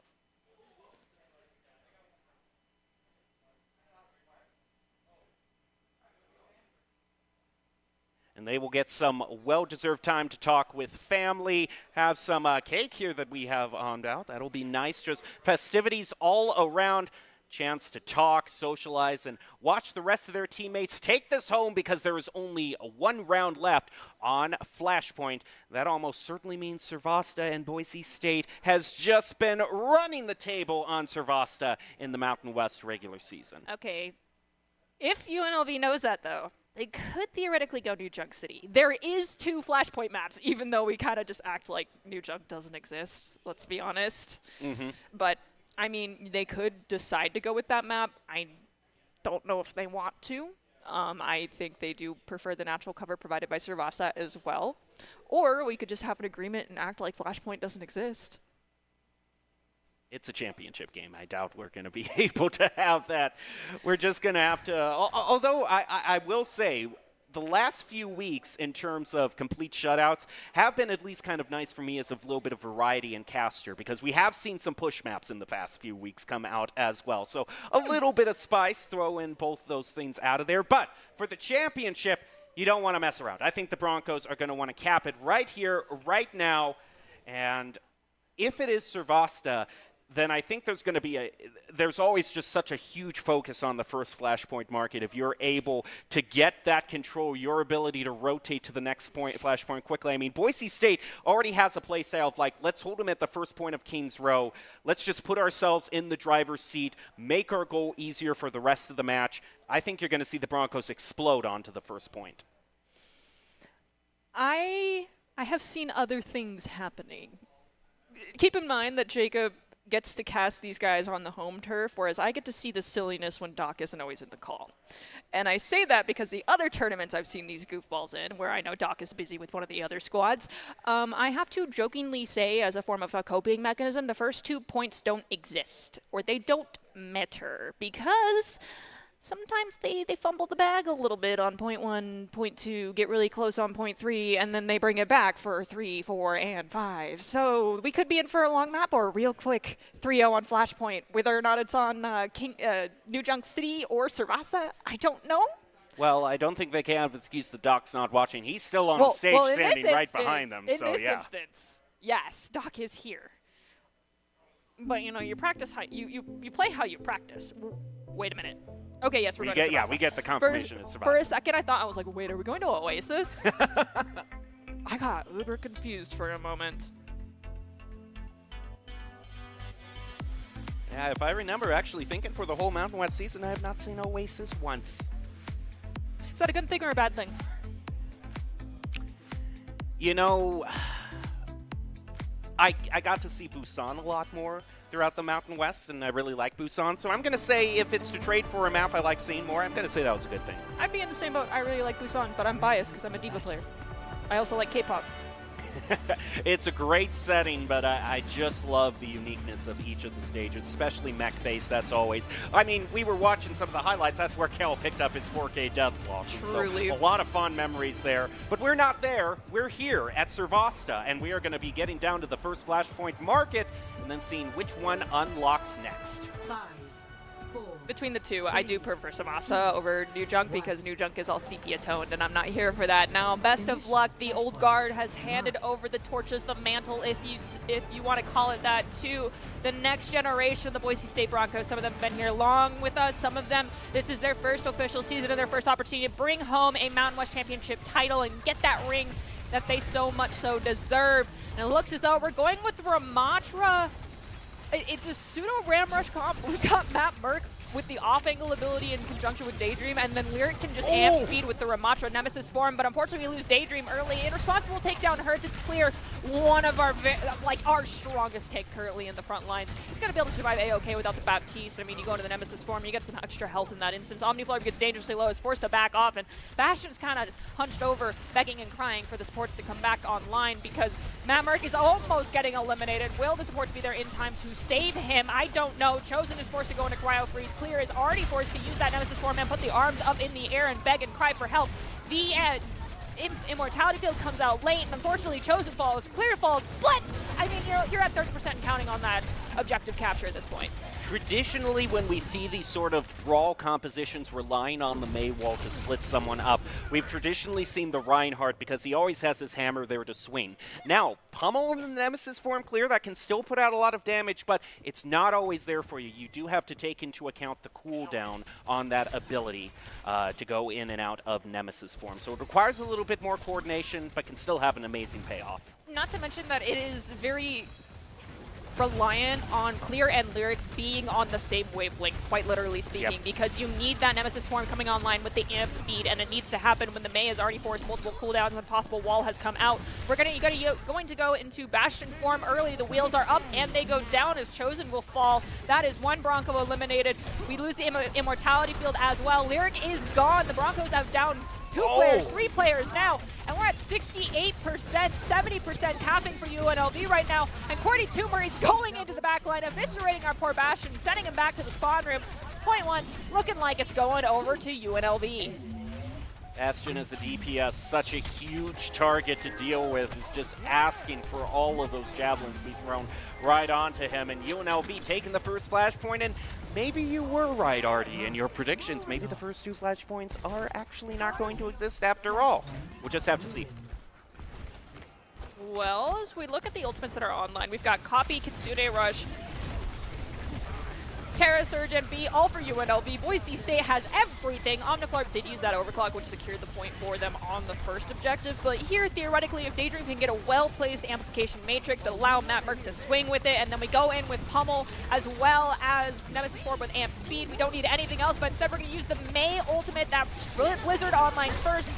They didn't wait out for the Orisa to use her cooldowns, and so unfortunately she's able to sustain through that. We're going to use the Artillery Strike in response. Spear Spin is forced, and now we do hear Clear activating that Annihilation going into the backline as we have Kernmaster and Lyric fighting one another. Kernmaster falls, but Daydream, Clear, Mattmark, all are gone, and that is the point over UNLV.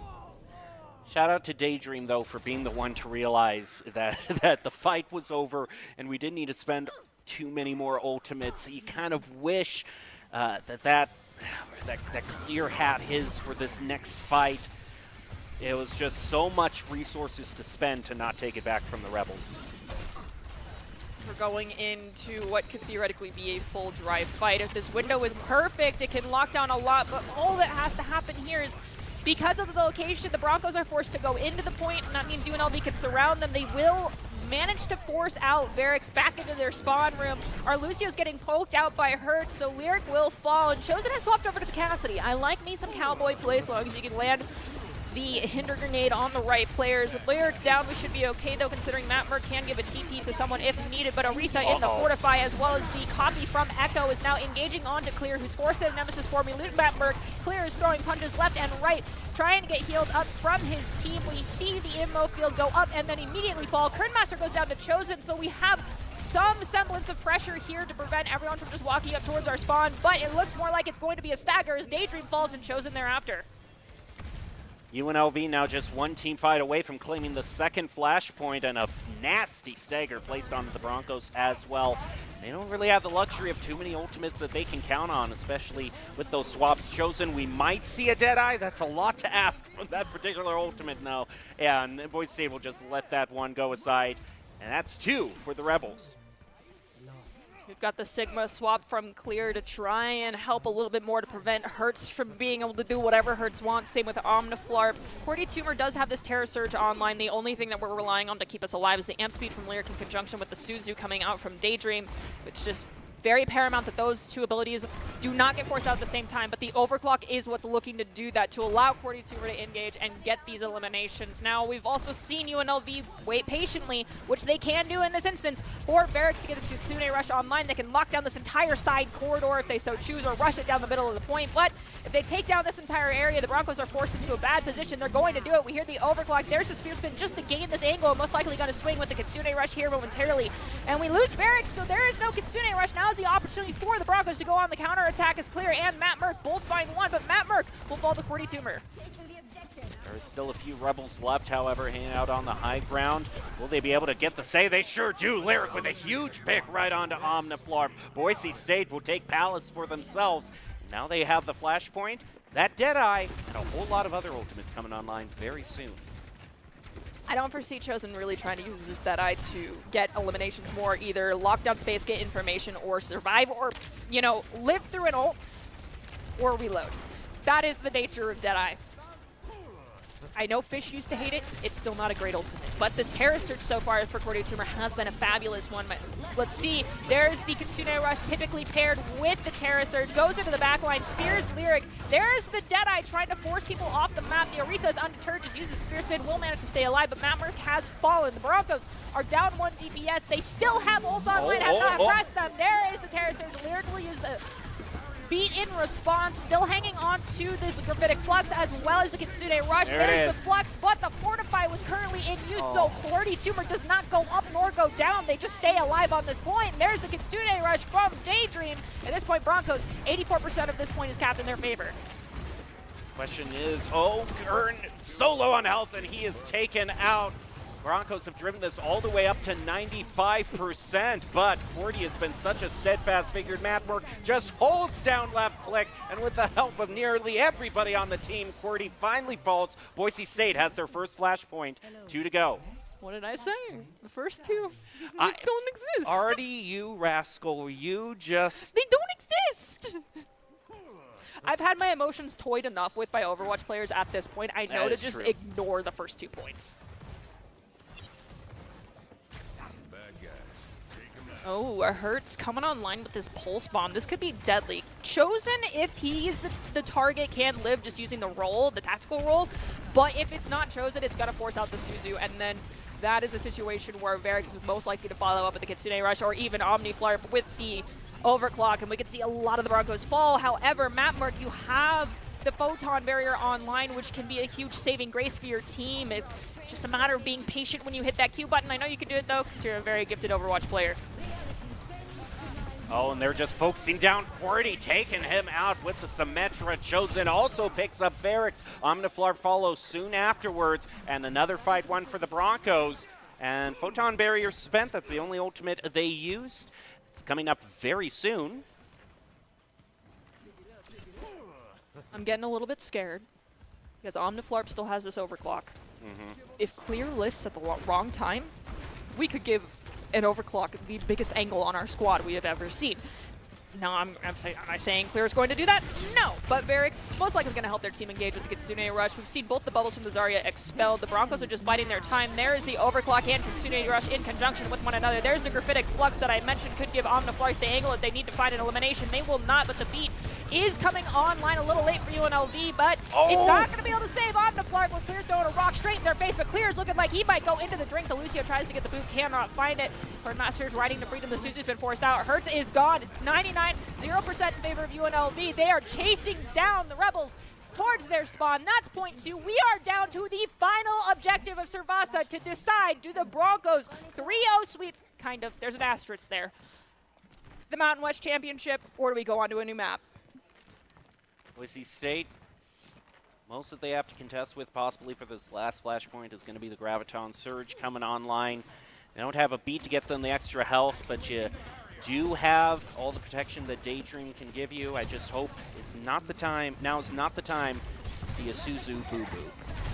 Unfortunately, Daydream falls early. We did get the Kitsune Rush online, so the animation was completed, but the scary situation you mentioned, that Cordy Tumor with that Graviton Surge, we have to rely on Clear to eat it at this point because there is no extra healing that will come through. Clear goes down, Kernmaster has fallen, there's a Graphitic, there's a Graviton Surge, Cordy Tumor falls. Oh, it didn't?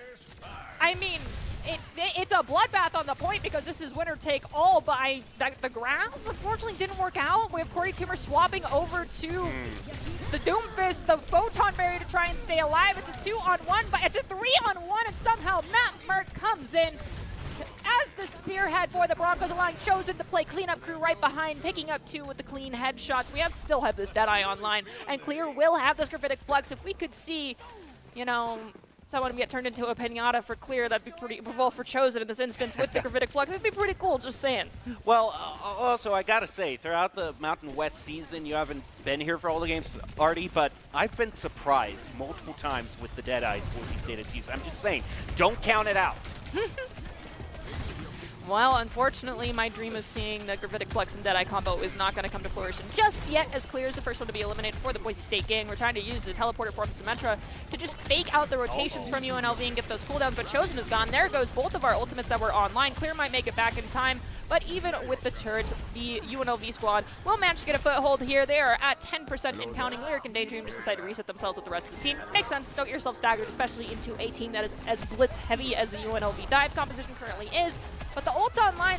Matt Merck, I'm not going to question it. I'm just going to make believe I'm not seeing this right now, but I guess that'll help you deal with Hertz. Yes, we have a Torbjorn swap. Sometimes it makes sense. We'll have to wait and see. Lyric has beat. We could, this theoretically could be the last fight.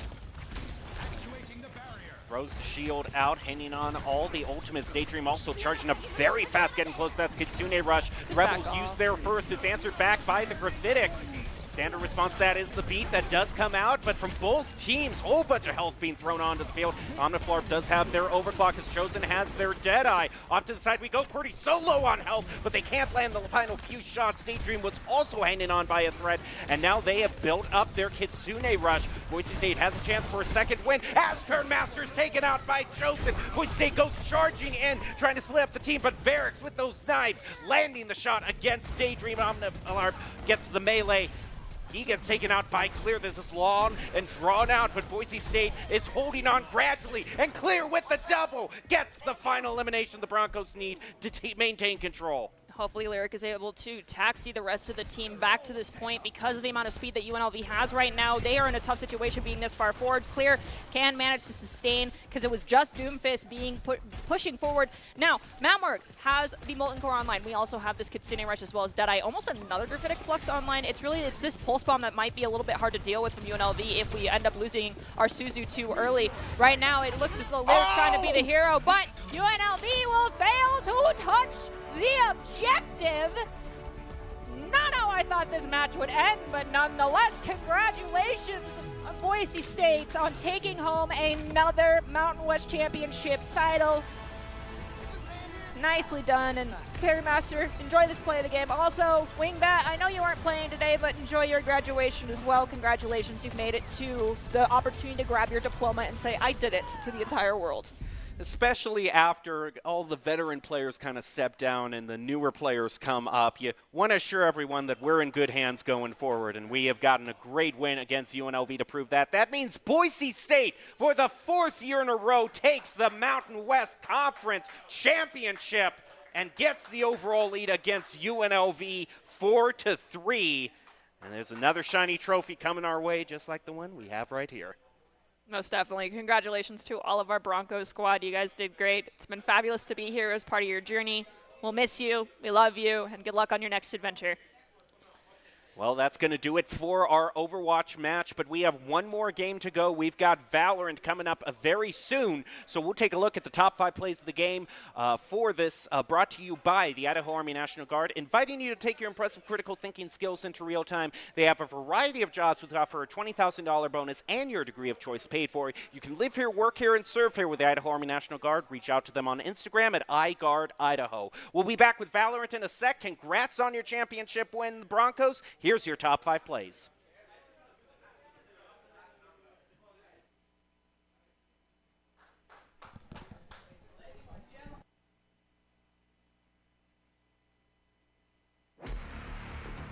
Is already forced to use Spear Spin, not a very good sign. Kernmaster does have E online. Omniflar will have this overclock as well, but Moose, with these dragons in conjunction with Plato's aerial strike, theoretically we could see multiple players being eliminated here very fast. Bagel will have the beat to follow up, but we lose Hertz early for UNLV. That is the go button if you are the Broncos. Beat to be aggressive. Players being eliminated here very fast. Bagel will have the beat to follow up, but we lose Hertz early for UNLV. That is the go button if you are the Broncos. Beat to be aggressive as we have a duel happening. Our Baptiste trying to split his attention between 2 players. The Sojourn Omniflarp on the flank gets eliminated by Chosen. 42 also falls. It is just very... Wait patiently, which they can do in this instance, for Barracks to get this Kitsune Rush online. They can lock down this entire side corridor if they so choose, or rush it.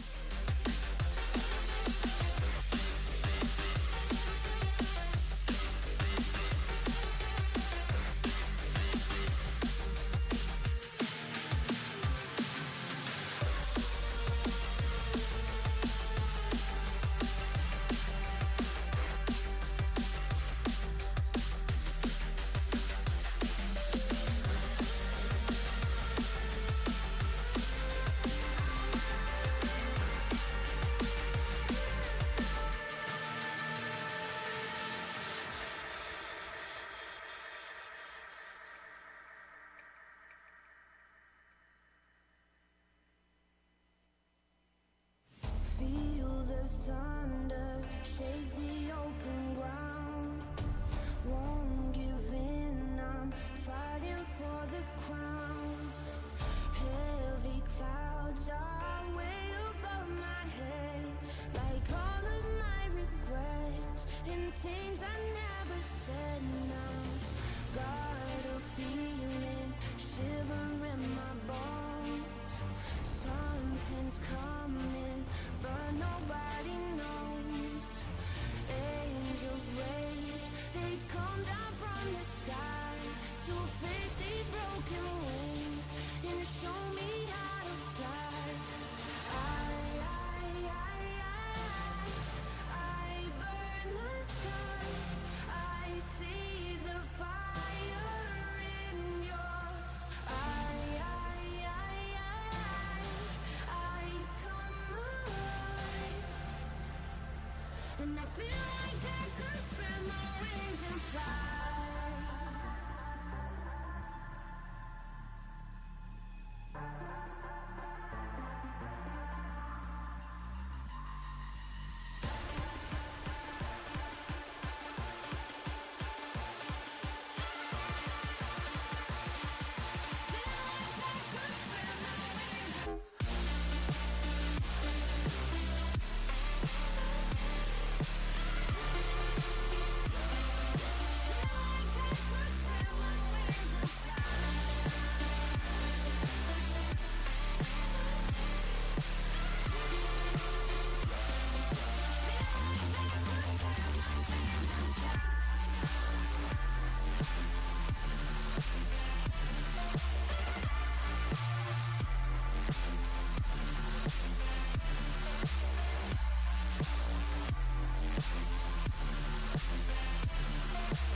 Feel the power, now you're by my side. I've been searching, but you didn't hide. You were there through all my darkest days. You look me in my eye, and I feel like I could spread my wings and fly. I burn the sky. I see the fire in your eyes. I come alive, and I feel like I could spread my wings and fly.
this ethereal light that we left will not burn out.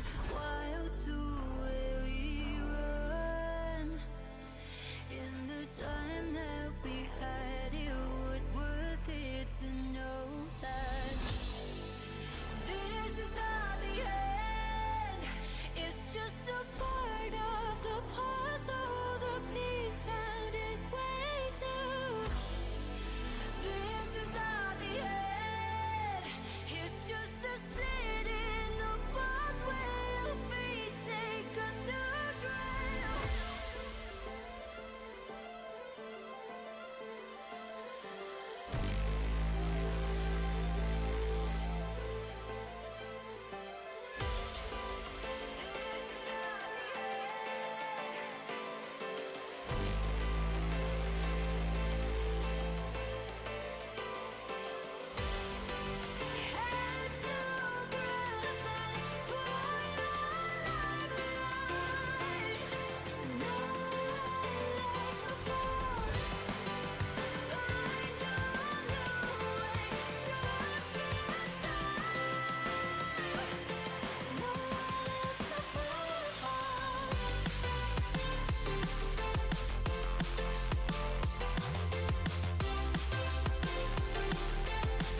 drop, running my mouth for the race I lost. It's hopeless, puddles to oceans, compare our devotions. Yeah, I wouldn't want to end your party. Don't pity first or second, first want to know who you think you are. 'Cause I never thought you were so, and now everybody knows your name. I know you'll take the world over, but I hope you don't forget this place. Don't you forget about me. Don't you forget about me. I know you're chasing your dream, but if you're facing my street, don't you forget about me.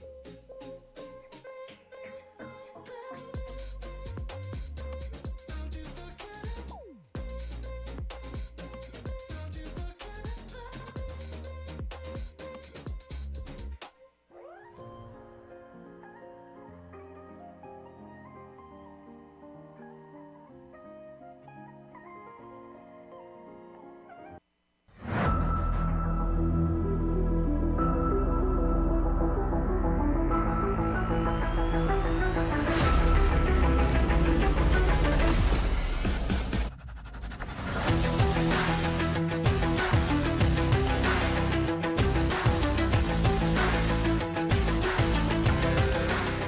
Welcome back to the Boise State Esports Arena. We saw the Broncos be crowned the Mountain West champions in Overwatch, but one game remains to be decided, and it is in good old Valorant. I'm still your host, Jacob Palmer, but now I am joined by Dallin Dallamino Starnes to call all of the action for you. Dallin, we got the players, we've got Valorant all lined up and ready for us to go. But things could be going late. We're starting at 9 in Valorant game. I mean, we could be here past 11. These players better be dialed in because it could go late tonight. Absolutely. I mean, I'm all for it. I woke up a little bit too late today, so I get the feeling I'll be up around, the AMs. So I'm totally ready for it. Valorant. What a game. Not quite the same. It is indeed one of the games of all time, and this is the match of all time. Boise State is going up against Nevada, the Broncos versus the Wolfpack. We actually do have a rivalry that actually makes sense biologically here. Botanically, I think biologically. No, not botanically. It's not botanic. No, ecologically. Ecologically. There we That's go. the See, word. that's the new word for you, folks. That's what you're going to want to remember. But what these players want to have to remember is going to, of course, be Doc's keys to the game in a Valorant. And in a Valorant, the keys to the game are going to be very crucial for getting a win against Nevada. And they are, too. Flank efficiently, spend and peak wisely, diminish their economy and loot. And you can say this one. I got this. Don't trust the right click. I've specified this many a time, and it seems like every time that we play Valorant, this comes up at one point or another, where you see someone foolishly think, oh, I got this. It's just a simple right click, and then the bullets triangulate all around the head, just making a perfect outline, but none of them quite hitting, and then you simply perish. You are no longer within the zone of the game because you foolishly decided to right-click. And I get it. Let me specify. Let me make it clear. I get it. I understand why you want to right-click, and I know you've seen the clips of why you want to right-click, but it's sometimes, and more than sometimes, a majority of the time, it just doesn't work unless you are point blank. You're talking about shooting outlines. It is kind of like that carnival game where you have to try to shoot around the star, and it's like it's impossible. It's never going to work, even if you had perfect aim. Just put it out of your mind, get the headshot, and let's move on. Exactly. I'm just going to put a pin in that. Just remember that it's there because I promise you, someone is going to try and do that. And then I will be there. I will be there, and I will be going, hey, did you see the dog skis? They're pretty cool. Well, let's take a little bit closer look at these two teams and their standings overall in the Mountain West. Boise State, as I'm looking off over here, has a 7-0 record, was completely undefeated, just like the Overwatch team. Closest team to them in that regard is Nevada, who is at 5-2. So Boise State has already faced off against Nevada, but they could still be a tricky opponent. We're going to be going to Icebox, and I think we're seeing something pretty standard here, a Harbor, Viper.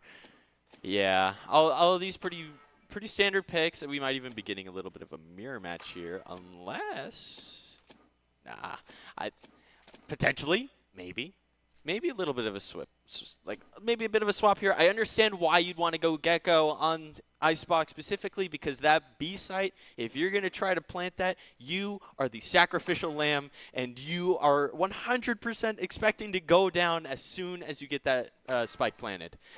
Like, almost instantly. So it's nice to have Wingman do the job for you instead of you putting yourself out on the line just to get the spike down. Well, I'm starting to get the sinking suspicion that our emotions might be toyed with, as there's always that one player that just needs that extra 20 seconds to decide. Will I go breach today?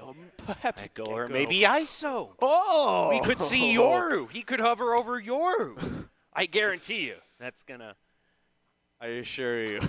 Yeah, there we go. There we go. There and it just is. like but there that, is something almost poetic about a mirror match in a championship game. The fact that you know each other's strategies, you know what they need to do. Can you pull off those strategies more effectively? This is quite literally, you always have someone to mirror your, everything that you're doing off of in mirror matches. Are you the better Jet in this case? Are you the better Harbor? You have someone directly that you are competing with. Obviously, it's both teams against each other, but also it feels a little bit more personal in a mirror match. You know, it becomes a little bit more of a 1v1 times 5, you know? I mean, and Icebox, of course, as a map, double controller is going to be kind of the standard. You know, you've got your Harbor to cover most of, usually going to be A site or maybe a little mid push, and then you've got Viper to cover everything else. And as we load in, we're going to be seeing a couple ghosts, nothing too out of the ordinary. Expect to see Samu on the Sheriff potentially popping off. A lot more utility being brought out by Nevada, however, and what they want to choose to purchase. This is a very far push-up by Boise State, especially on defense. They're throwing the walls up for themselves. Will take out that alarm bot, making them rethink their gun-ho strategy. They're going to continue. Sally forth. Sally forth. And they land 2 headshots. Maybe 3. Can we get a 3? There we go. We get 3. Jamio putting on a clinic right now. Jamio going to check mid. Gets taken out. AJ takes out 2 with a classic. And notice how neither of which were right clicks. But hey, good old left clicks on the Ghost. Lands it for Master. There's just 1 left, and it is AJ. Although he is the most explosive player, he has the Ghost. In the pistol round, that is not to be trifled with. He does have the Ghost. Nice bolt. But he doesn't have the spike. And without that spike, he's going to be putting himself in a very, very limited capacity in terms of what he could potentially pull out here. And with all 3 players all holding out over that angle. We have sort of a fundamental problem developing right here, a fundamental temporal space Euclidean geometry problem that he has to overcome. But since it is a round 1, AJ does recognize it would probably be best to take out as many as you can with you. Nice job not getting thrown by that, but still AJ all by himself picks up a triple. I mean, if he continues that pace, we're going to be seeing a lot of reckonings being brought out this match. Oh yeah, absolutely. Harbor's full popping off. Holy. And in terms of economy, we are going to be seeing 1 Phantom. That could be the little bit of a game changer there, especially if Daimyo potentially gets a little bit too zealous. It has been a while since I have seen an Ares be brought out. Oh yeah, not to mention also an Outlaw, also not very used as much as I would have expected it to be. So I'm always interested to see that, albeit it is on a 2nd round, so it is. I mean, more if standard. it's a purchase this 2nd round, and Master already gets the first pick, first blood for the Broncos, I can guarantee you we're going to be seeing some opping in the future. Oh, absolutely. Just look at all those smokes. Look at how much area that they have to push through.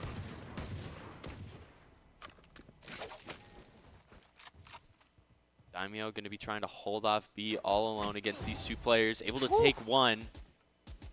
Waiting for AJ to potentially peek as well. Sees him. Gets taken out. AJ with this classic. With a classic? Are you kidding me? He's scary with it. Outlaw not able to find. Okay, nice. okay. Gets Bobster. Axel gonna take the bomb and go back. Also gets taken out.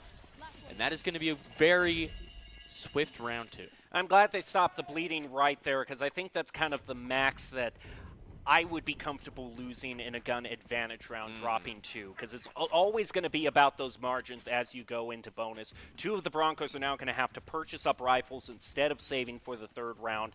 Once you get to 3 or 4, I would say I count that as a win in the 2nd round. Absolutely. Even if the game doesn't put the tick on the scoreboard for you, it's all about how much you can take away from the other team on these gun disadvantage. And Boise State about to head into that, round 3. With a wall and a little bit of a misplaced Riptide there, they are able to push all the way through. Ooh, Skelesis lands a nice one, but AJ is being a secret agent. Samawu also finds an unexpected kill against the Broncos. Some nice off angles being taken. Element of surprise, and Nevada gets their first plant of the game.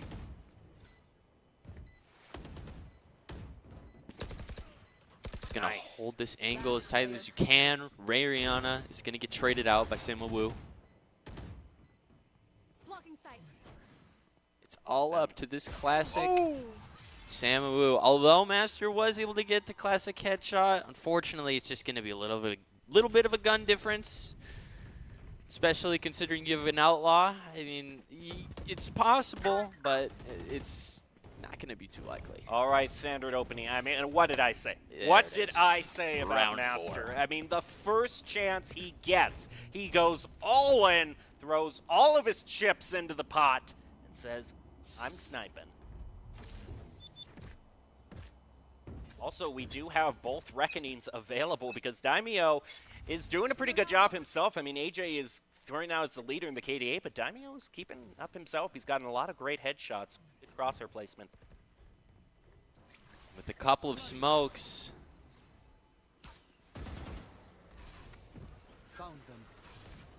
Nice That is going to keep trying to push through. Oh, sorry.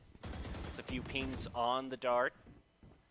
But now those 2 Viper walls are going to crisscross each other. So little visibility. Nevada throws out a cascade before them, trying to make some space, but they haven't actually gone for the plant. Meanwhile, Boise State is still not entirely sure whether this is a fake out or an actual plant, because we still have a minute left. Plenty of time for Nevada to change their mind.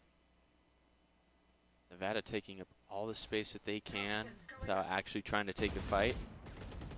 And with a little bit of a spray there, Samu is already at half. With a recon and a Reckoning is going to go out. This could be the game changer. Prestige saves the life. I thought for sure Boise State would be on the wrong end of that surprise. But look at the shock dart coming out. Almost brings it back for Nevada. Master comes through with the op shot, though. His investment paid off. He'll get to keep the op for another round, and Boise State goes up 2. I was a little bit nervous there. Not going to lie. It looked like they had all the space in the world, but like as I said earlier, it seems like that Reckoning was a bit of a game changer, and they all had to push back as much as they can, or else they were in danger of getting stunned, as we saw that a couple of times, and fortunately for the Broncos, they were able to find those opportunities and take them out one by one. Nevada going to be stuck on Sheriffs and 1 Vandal. It's not going to look too good for this round. Got to play for whatever picks you could potentially get. Waiting for a recon that just won't appear. Sees 3 there. He's going to get back up as much as possible. Don't let him push through this Viper Wall. If that, Viper Wall is going to go down. This is the moment where Nevada's got to push up and take as much as they can.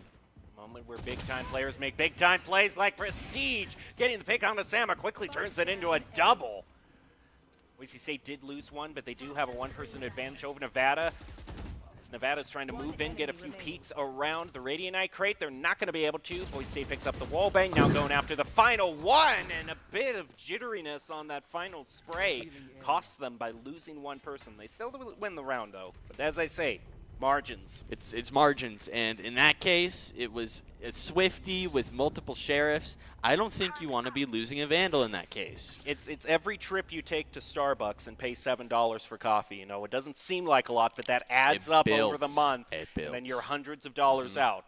Soon you'll be finding yourself in the 12th round with just barely underneath, able to get that Vandal in a full shield, and then you'll be asking why. Where did the credits go? And I can tell you. It was round 4 when you foolishly decided to push on a rope and jump down in front of one guy, just doing the strangest peek I've ever seen. And in a moment like that, you'll know. Effect. You will know. Well, I mean, as we enter this timeout, I believe it's 4-0. 4-1. 4-1. Okay. Well, I mean, strong start. Mm-hmm. And now I wonder. We already saw the up once. Mm-hmm. Probably going to see the up twice. Yep. I'm wondering, are we going to see a double up at some point? You laugh, but it is a common strategy. It is. And on a map like Icebox, and with a penguin like him, he definitely understands. He definitely understands the strat. He gets it. Shout out to that snowman, too. What a dapper guy with the top hat. Prestige getting very close to his lockdown, only one tick away from it. Early push through B from Nevada, a whole lot of harbor walls going up. Boise State tries to take a peek through just on the edge. They'll throw out a cascade to keep Nevada off their lawn, maybe get a quick peek through the building. Snakebite thrown out by Rariana. Nope, rethinks it. Nice orb placed out. So much low visibility right now. Bladestorm popped by Nevada. Oh, the Reckoning's going to catch him. Able to get around the corner, though. Just in the nick of time. Owl drone. Let's see if we can get information. Whole bunch of people spotted. That's an information gold mine for the Broncos, but they can't turn it into actual picks as Zany picks up a double. Now just 3 Broncos left, and they're going to face an uphill battle with a Viper's Pit being brought out to the spike. And this is that sacrificial lamb I was talking about earlier. KJ's got to put her life on the line. Oh my goodness! Master going to be there to catch it. And although the Viper's Pit is still up, still have the lockdown. This lockdown, One enemy Scalus is going to be able to pick up both. But I'm shocked that Master went on in there, because so often when your Jet, when your Opper is one of the few people left remaining, we often do not see a whole lot of contests, because it's extremely difficult to retake a point with an op where you don't know where everyone's hiding around the angles. And considering you're spending so many credits to get it, people normally save. Master feared nothing, popped the Bladestorm, and collected. And even more than that, I mean, I said it earlier, as soon as you hear that spike getting tapped on B site, that is just kind of like the go moment for the entirety of Boise State. Daimyo able to get a quick pick on Zanzi. Try to get away. Could get something huge here. Ooh, Ray Rihanna with the snake bite. He thought he was undercover, but those few frames as the smoke was being thrown out completely gave him away. Take all of the guns back. All of them. Don't give Nevada a thing. With another owl drone. Potentially you might have saw him. I'm not sure. Rariana might have been safe, but I think they have the inclination that they just might see him. Blobster able to take the trade. And all 3 Nevada players going to kind of just slowly move their way into A site. Directly into Daimyo. He's checking every angle except for what needs to be checked, as is often the case in my games. It's always the one you don't check. It's always the one you don't check.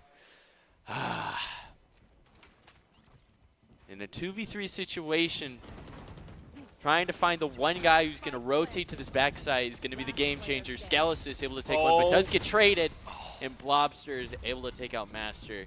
And that's going to make this a 5v2. I know you're risking a double peak there, but I just don't. I don't think that was going to be claimed with some lucky wallbangs. Maybe you get one pick or two, but I think you got to rely on just trying to find a headshot around the crate with a good peek. At that point, I don't know if you can just rely on the random spray. Yeah, I mean, in terms of general economy, one sheriff from Scalasis, but everything else looking standard. And Daimyo with a quick orb there, gonna get backside with all of his friends. Owl Drone trying to get some information for the Rebels, looking to just stay out of its sideline. Yeah, looks like Nevada is no longer interested in this A site. Sneaky positioning by Rariana. Might be able to catch a rotation out, but Rariana's pushed so far back, actually, that Nevada is going to have to fully commit to pushing through mid for anything to come of that. Samawu going to be the one to try and push this B site directly into Master. Able to get behind Yellow, and that's going to cause Master to have to get off of that top spot. Sacrificial Lamb. We see a Sova ult. Every single time you try and tap that spike, it's instantaneous. And just like that, they are instantly scared and all pushing back over to B. Oh! Yeah, but here's the thing, cause and effect. That Hunter's Fury has been spent, so there's nothing preventing Nevada from using this lockdown, and they pop it. Oh. But they still leave room for Daimyo to hang out here. I mean, this is such an interesting vantage point he still has. Oh, but he doesn't manage to pick it up. That one hurt. Samu going to be able to get up into the top gen. Zanzi staying alive.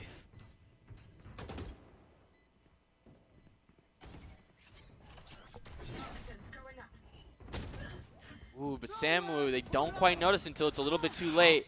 Oh, just with barely Hunter's just Fury. find the half stick. Yeah, tough situation, getting focused down by the Hunter's Fury and a player on top of that. Well, I mean, I believe that Nevada, they used 2 ults there that round. They used KJ and Sova. That Viper's pip was last round, I believe. Boise State forced onto their first economy round of the match. Still up 2 rounds, and with 2 ults to spare, I don't think that this would be the round to use them, but if you need to, just might be seeing it. Creeping up as far as possible with the Sheriff. Oh, sees Blobster, but just a little bit too... Oh my goodness. Huge how is he even? Can he pick up a third?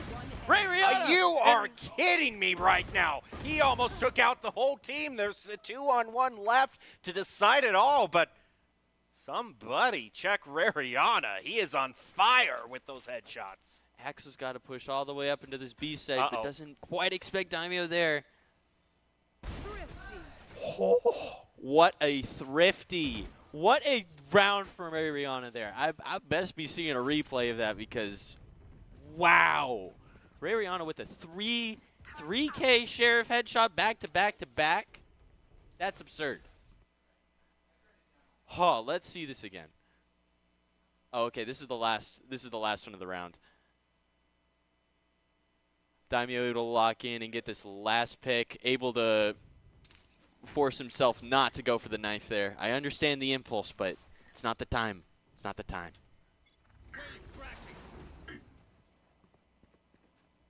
Boise State now has about a 3-round lead back. This is interesting. Nevada's decided to purchase up for an op on attack. That means his jet. Oh, AJ lands the first blood. Boise State take it away from them. That'd be such a huge prize to steal from him. Rariana in the line of fire. Yep. Not going to let that happen again. Never again. Gotta Lobster check is those 90-degree snapped. angles. Oh, that's embarrassing. I feel like Prestige, though. Prestige able to maybe get 3. Maybe. Come on. Oh, my. How is he alive, by the way? They are There we flirting go. with death with that op. Ooh. Yeah.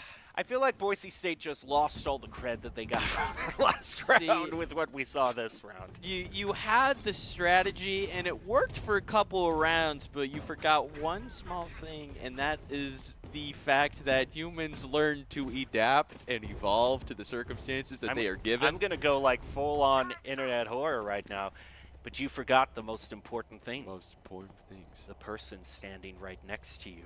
Whew. And in that case, Flopster was there and was not going to risk getting Sheriff one-tapped one more time. Understandably so. But that's not going to stop Ray Rihanna from potentially trying to push up this B-side again. We don't learn. We do not learn. Well, maybe it'll work out better for them this time. They do have 2 ultimates to use, and they have fully purchased, so they're not on a save run. Zanzi able to get a little bit of splash damage there, as well as the snake bite.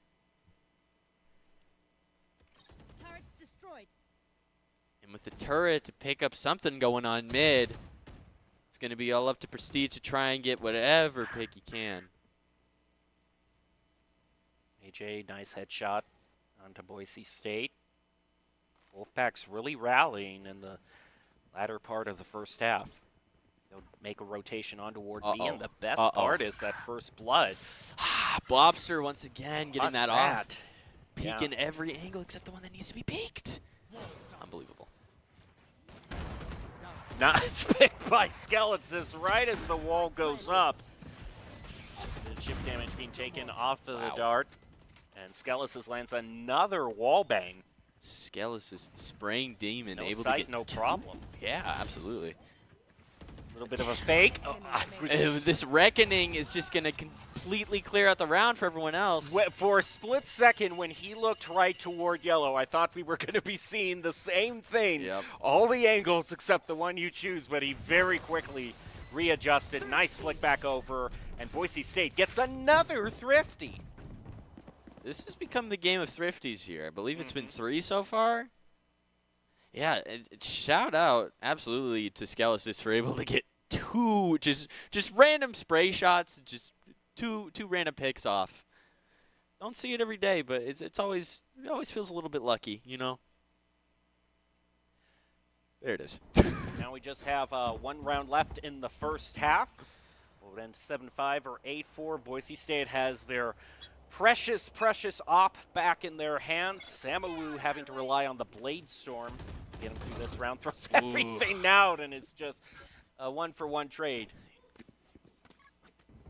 We now have access to a lockdown and a Viper's Pit. This could be with nothing to use in response. Easy win here if they use these appropriately.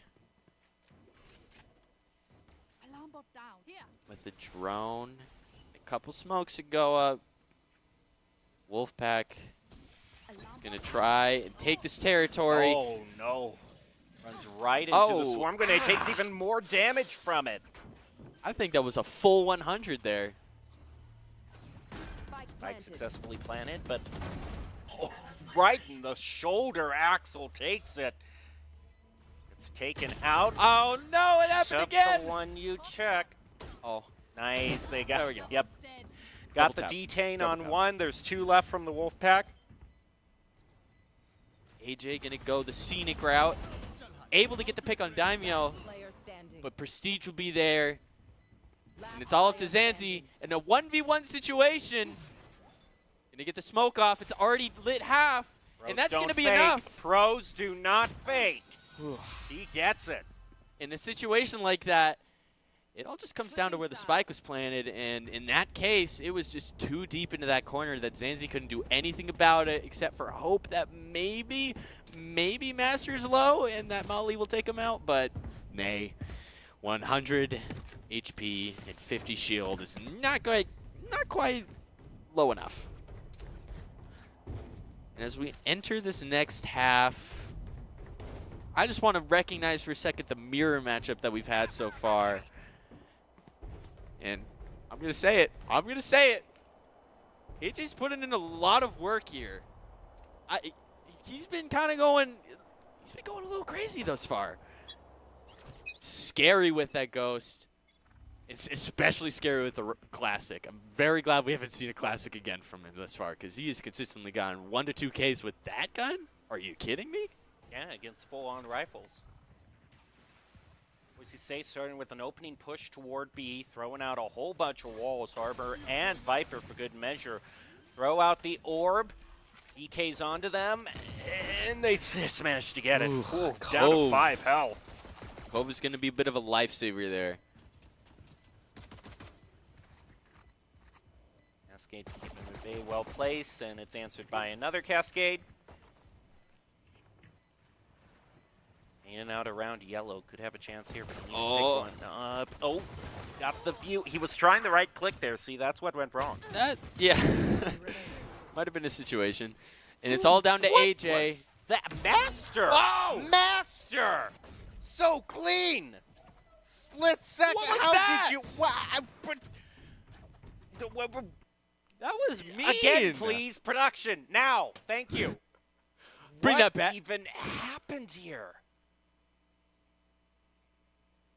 Look at how quick this is, how quick the reaction time is. If it goes for the reload. Jeez. I mean, he even had to get a little bit of a flick in there, too. There was some mouse travel in there. It wasn't even just like the crosshair placement lined up for him. He was out and away. Absolutely wild. Uh-oh. Well, it's the thought that counts. the thought that counts. True. Wow, they're just... What is this Viper? Well, you know what? Got a pick with the Classic onto Skelesis. So, bit of shenanigans being brought out against the Broncos, but it does mean 1 pick. However, Broncos have a good lead. Yeah, I think after 2 attempts, this sort of surprise strategy by Nevada is just being found out by the Broncos.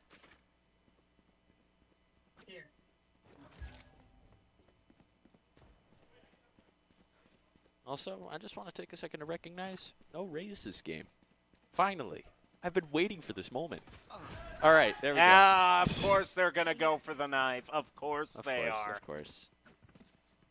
It was just that kind of... Well, but I got to say, Nevada also is kind of inviting that. When you start off with the run-up with the shorty right up to the doorway. Yeah. I think that was when any prospect of this being a normal round was sent upstate. You got to expect some sort of chaos when you were going in that deep. And Samu kind of snapped. I'm seeing a judge, and I'm a little concerned that this could be a very easy 2K given the amount of times that we have had accidental moments of, let me check every corner except for the one that they're actually in. Oh, wait, no, he switched back over to the Vandal and was able to get one. Zany gets another. Samu. Zanzi's going to be there. Ah! What even happened there? Samu going to get traded out. Whoa. Picks off one with the Ghost. Gets 2 picks overall.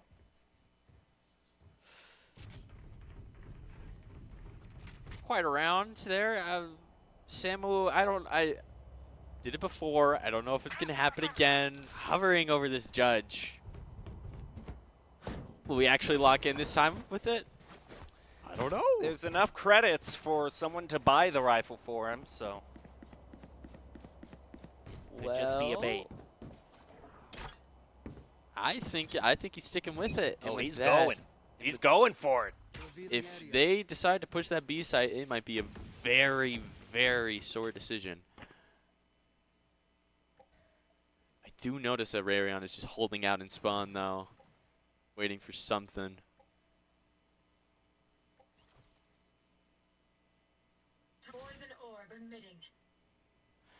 Well, Boise State just going to hold off.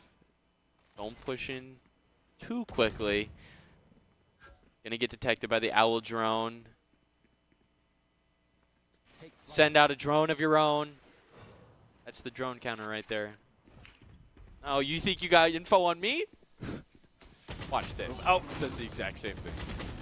AJ able to get a quick 2.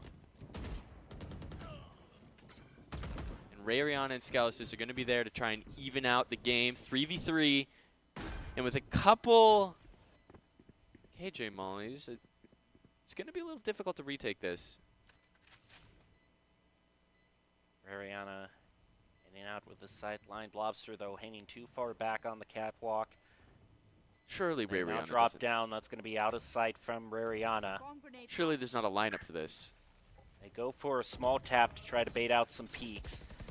Snakebite thrown right out through as a 1v1 trade happens through the smoke. Samu gets one. Can Boise State even it up? They cannot. Samu lands it and gets the defuse. I mean, in a situation like that, I was not expecting it to be that close. They had two, they had 2 snake bites ready. They had 2 other mollies prepared. I thought that was going to be a lot more close, but Nevada was just all up in Boise's face there. And on a save round like this, 3 stingers. Stinger is one of my favorite guns, so I respect it. I love the Stinger. It has dragged down my headshot percentage just because of how the gun functions, but it's funny. It's funny, and I love it. Starting out with the Blade Storm, Boise State for a little bit of long-range ability to make up for the Stinger deficit they have. Running out of time on the Blade Storm, but still not seeing anybody throughout the harbor wall, curved around the 2 entrances. Holding back with this Blade Storm, gonna get the spike down. Gets a small peek there, but doesn't even throw out 1 knife. Reckoning with the Cascade. Samu the first to land a first blood with the Blade Storm. Oh, I think I actually think that turret might be screwing up the lineup here. We'll see if it lands. It does. Okay. But Samu is just being a menace with this Blade Storm. Skelis' prestige even things up. Oh. And nice use of the ultimate, just buying time for them, but it gives away his position. Might have got a little too excessive there with the amount of utility, but I mean, at the end of the day, a win's a win. With all the stingers again. Yeah, with all the stingers. It is on a save round. It was an economy round, so.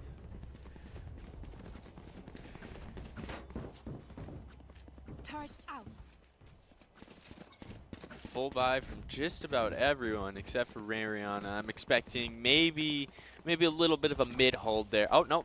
Switching to a Phantom. Understandable.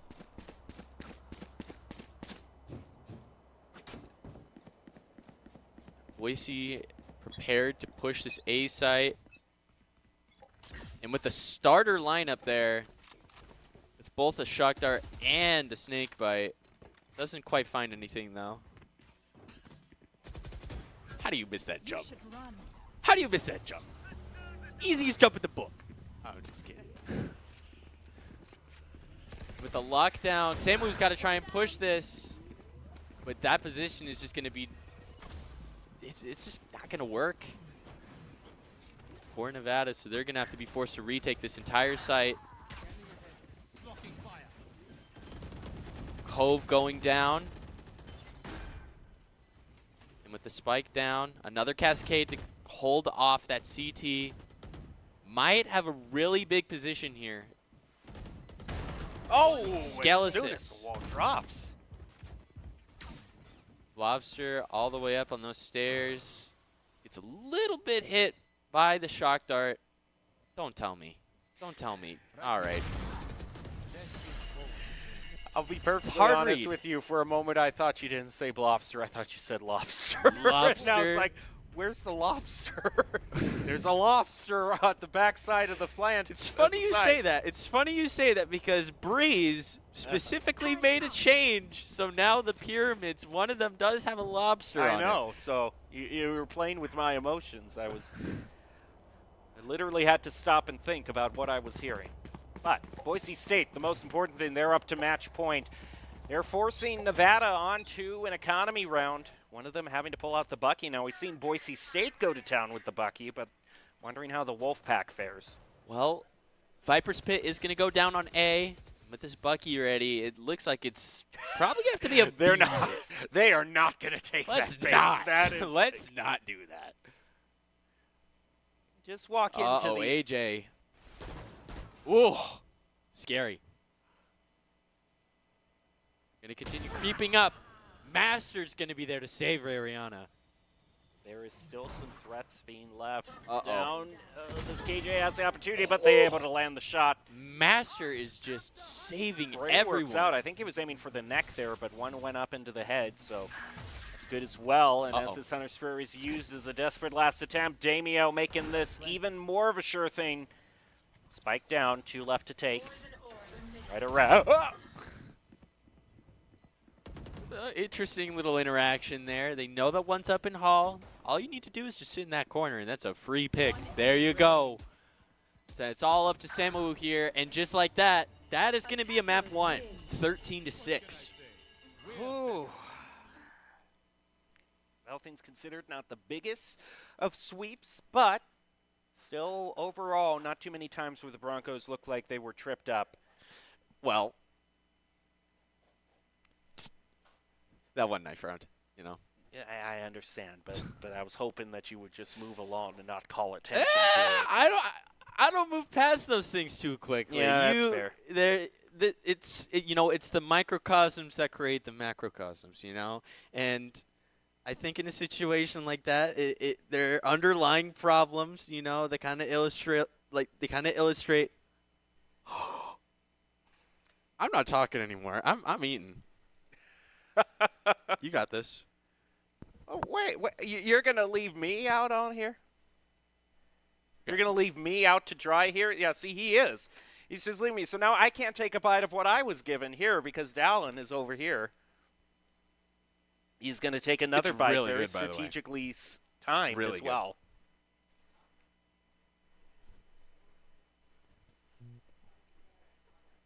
I don't need Cam to see this. I got to give props to production. They realized you were going to take another bite and then just instantly. We got to focus it on him. Mm-mm. This is mine, not yours. You go find your own. Well, production, I mean, hey, you might be tempting them. They might come out here and get a piece themselves. This, of course, to celebrate, if you've been watching the whole stream, the 4 senior players that have been graduating from Boise State. They won the Overwatch Championship. Of course, none of the Valorant players quite graduating. That's true. And Doc just giving a little bit of a word as I think he's got prestige back there. All right. I thought he was holding out production from coming up here and taking my cake. It's mine. It's mine. Boise State, we're just waiting for the second map to be chosen. It's going to be going out, huh? As usual, it's going to be Bind. Bind is usually the go-to for map 2. We've seen it a lot, and I love Bind. I don't love Icebox. I don't know why we keep getting Icebox so consistently. That map is janky. I'm not going to front. But Bind, I think it's pretty decent. I like that map a lot. I mean, it's mainly because other people don't like Bind. It brings out very polarized reception. And so Boise State kind of noticed that and said, well, hey, let's just make Bind our home then. Let's get really, really good at Bind. And then we're... That's fair. And I respect it. Doing those polarizing options are, you know, I love doing that. That's kind of why I play the characters that I do, and that's why I kind of do the dumb strategies that I do. It just works, and you know, people don't expect it. Yep. I'm so glad I got to eat a couple pieces of cake. Yeah, you did. You should eat some after I will. after I do. I'm going to do it, though, after the graphic comes up and we're doing the flyover of Bind so that I'm not eating on camera like an insane person. They're just jealous because they don't have any, and I do. He takes another bite. There's no proof. Boise State Prestige, just making sure everything's all lined up, everything's neat and trim and proper. Can't have a dent on the forehead. Or not forehead. What is it called? What's the top of the head called? The scalp. The scalp. The crown. No, It's the scalp. It's the scalp. We're going to overrule production on that one. It is the scalp. Something that my little brother, is having to learn early because baldness runs in his family. He's already having to wear baseball caps in his 20s. Oh, that's rough. So he knows full well about the scalp. Well, I mean, regardless of what Google says, I'm going to call it the scalp. I don't think I'm anyone's with ever you, called Dal. it the Sometimes crown. you have to take a stand. We live in a society. We live in a society. That's true. That's real. All right, so since Bind is going to be the next stage, that means we're most likely going to see the Rays. You were praising that we didn't see Rays. Now we're definitely going to see Rays. Yeah, we're going to see a Rays, a Brimstone, a Viper. Who's the Sentinel that they usually play? Cypher? Yeah. No, Cypher, this is the map where they don't go a Sentinel. Yeah, they haven't picked Cypher for a good amount of weeks here. I'm just so used to seeing Cyphers on Bind. We've been seeing them more go back toward Chamber as their Sentinel pick. Yeah, I'm expecting also a Gecko. I think Gecko's become kind of a stand-in on Bind as well. And then I think maybe a Sky. I think we might be seeing a Sky as well. Look at that black screen. Makes you ponder. Oh, there okay. we go. There we go. Well, I mean, let's just run by this one more time. See if we can analyze what happened. Well, they didn't look the right way. I'm still upset that we didn't get that Ray Rihanna Sheriff 3K. That was true. That better be in Run this. it back. Run it back. Thank you. Yeah, there we go. Makes you think. You know? Yeah, it makes you think. What? But, I mean, I got to be with you. I agree with you. Boise State pulled out so many thrifties during that first half. Absolutely. I mean, there's so many thrifties. I think there was two main takeaways from that game. One of them being the amount of thrifties that Boise State and also kind of Nevada were able to pull out on thrifties. And additionally, we might even see it in a couple replays here. It's checking every angle except for the one you're supposed to be checking. Yep, I think always happens. I don't know if it's a matter of overthinking things or a matter of just assumption, but we've seen it a lot in this past game. Here we go again. I mean, I'm still blown away by how lightning fast that is. Yeah, that's wild. And also want to mention the harbor pick on this map. I think it was huge. I think it was huge. The Cove was able to get all of those safe plants down on B site, and all of these cascades just so useful for pushing up. Basically everywhere. Everywhere they need to go, they got a cascade to just throw, and it's as simple as that. It's like, are you going to be the guy to push the cascade? I'm not. Not me. No. I'm not foolish like that. Also, hard read. What are you doing? What are you doing? Think they're not going to be holding that? Silly. Tisk, tisk, tisk. I never thought you'd be so judgy to use the term tisk, tisk, tisk. Tisk, tisk, tisk. I will say it. I will say it. I'll say it again. Now, you've turned a corner, and I got to say, I'm very disappointed in you. What do you mean I turned a corner? I just never thought you'd be so judgmental. Whatever. I can see you take up another bite of your cake, Dal. That's going to make everything better. I have my cake, and I'm eating it too. I'm glad you pointed that out. Yeah. I know my words.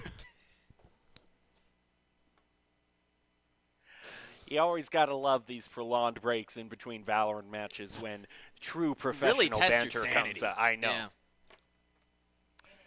So, if we're talking about Boise State on Bind, of course, what do you think has been the most successful for the Broncos, attacking or defending first? What do you personally like on Bind? On Bind, I honestly, so the way that I play Bind is kind of like a line of setups. You know, it's like, okay, I'm going to be doing showers, and this is how I'm going to use all of my utility, and I do the exact same setup almost every single time unless they kind of become aware of it. And just like that, all four characters that I called out, Seaman, just what y'all doing? Don't play with me like that. Don't play with me like that. We already know it's not happening. Let's get the Rays out. Let's get the Brim out. No, we're not seeing Clove either. No. we're not seeing Cove. I mean, Boise State isn't fooling around. We might be seeing a Cypher. I think Cypher's become almost a bit of a standard on this map, except for BSU's strategy is a little bit different. They don't usually run that. Usually they run the double initiator, double controller, and that's what we're seeing here. Yeah, they've lately, if they're not going for the chamber, they've been foregoing the Sentinel entirely. Samu hovering that Reyna. I'm not trusting that until the lock-in. We can't trust that, though. Blobster locks in on the Cypher. Good classic pick for Bind. Yeah, I think the rest of these are pretty standard. We're going to be seeing a Brim. Probably Sky as well. Don't play with my... Wow. Okay. All right. Okay. You know what? Honestly, I mean, I see Reyna a lot. Like all of my regular games, but when it comes to a game like this, usually Reyna is not the go-to. So honestly, I'm down for it. All right. Oh my God. The Broncos really have a chance to score on this one. Yeah, I'll be a translator for this. All right, go again. They really have a chance to score on Really this one. have experienced Florida. What? They have a chance to They score. have a chance to score on this one. On this one. All right. Doc, you invited the consequences when you Yeah, put the this cake is right in honestly, front of this us. is entirely for him for making the decision to bring these up on stage. This is, I mean, come on. Really? You're going to blame us? You are? You know? Well, couple ghosts, a lot of classics. No right clicks, though, please. No, I just like that. Doing the ghost and foregoing the possibility of the right click entirely. So you can't right click a ghost. That'd be crazy. Whoa! All right, Rariana already gets the first pick. Samu getting a little bit crazy there. Zanzi, too. Gonna get the trade on Daimyo. Brim for Brim. But, fortunately, with BSU setup, they still have another controller. Additionally, Wingman gonna get that spike all the way down. Let's see it. There we go. That's wonderful. That's wonderful, he says. Very true. Rariana and Scousis both able to get their respective picks. Scousis able to get another. And here we go. You know what I'm noticing? I noticed that although Master was able to get the knife, you want to know what else he did do? Tried to right click.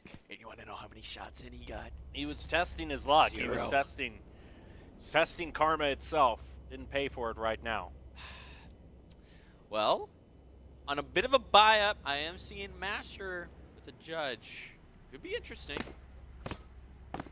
We get a little bit more standard stuff. We get our Bulldog. We get our Vandal, Small Shield, Spectre, and holding out with the Ghost, I suppose.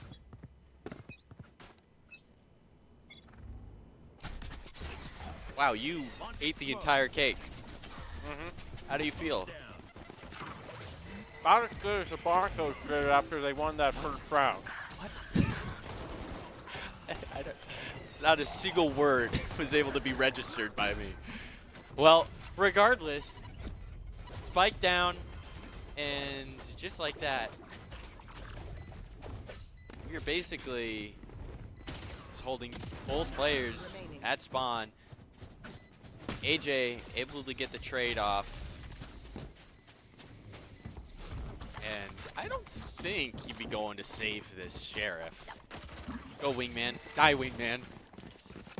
No, no. Yeah, they're getting cheeky now. Daimyo. Little greedy. This will be remembered. Helltail. Rayrion will That was a remember company this. that existed. That was a company that existed. That was true. Do you remember The Walking Dead? I do. I never played their Choose Your Own Adventures, but I played both their poker nights. That's something you should have. You've played the. I have not actually. Okay? We need to get you play. He's gotten into a little bit of a poker craze. Play lately. Balatro, by the way. Heat. Absolutely fire game. And well, with that, all 5 Nevada players going to be Pippin up all the way to B. Back in, moving right up Oh, to I'm his sorry, I head, got my teams hits him mixed in up. the feet. He falls down to the ground at the same angle the bullets hit him. That was beautiful.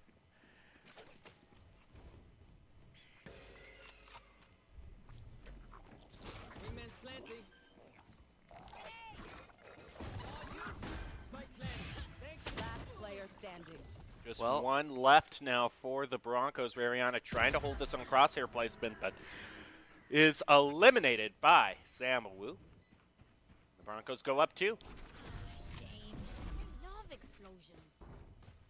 With that, I mean, pretty standard first 3 rounds. You take the first 2, you lose the third. Nothing too unexpected, I suppose. And just like that, just about everyone's going to be able to buy up for this fourth.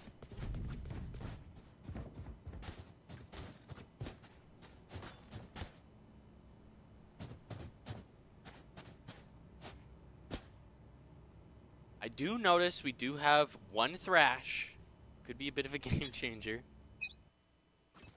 I mean, Thrash, one of the few ultimates you can use more than once. You can get to pick it up. The problem is, once you're done using the Thrash, it's normally firmly into enemy territory, so... Well, Chamber can use his ult 5 times, so you lose. Dizzy thrown out over the smoke. Boise State making their way up A short.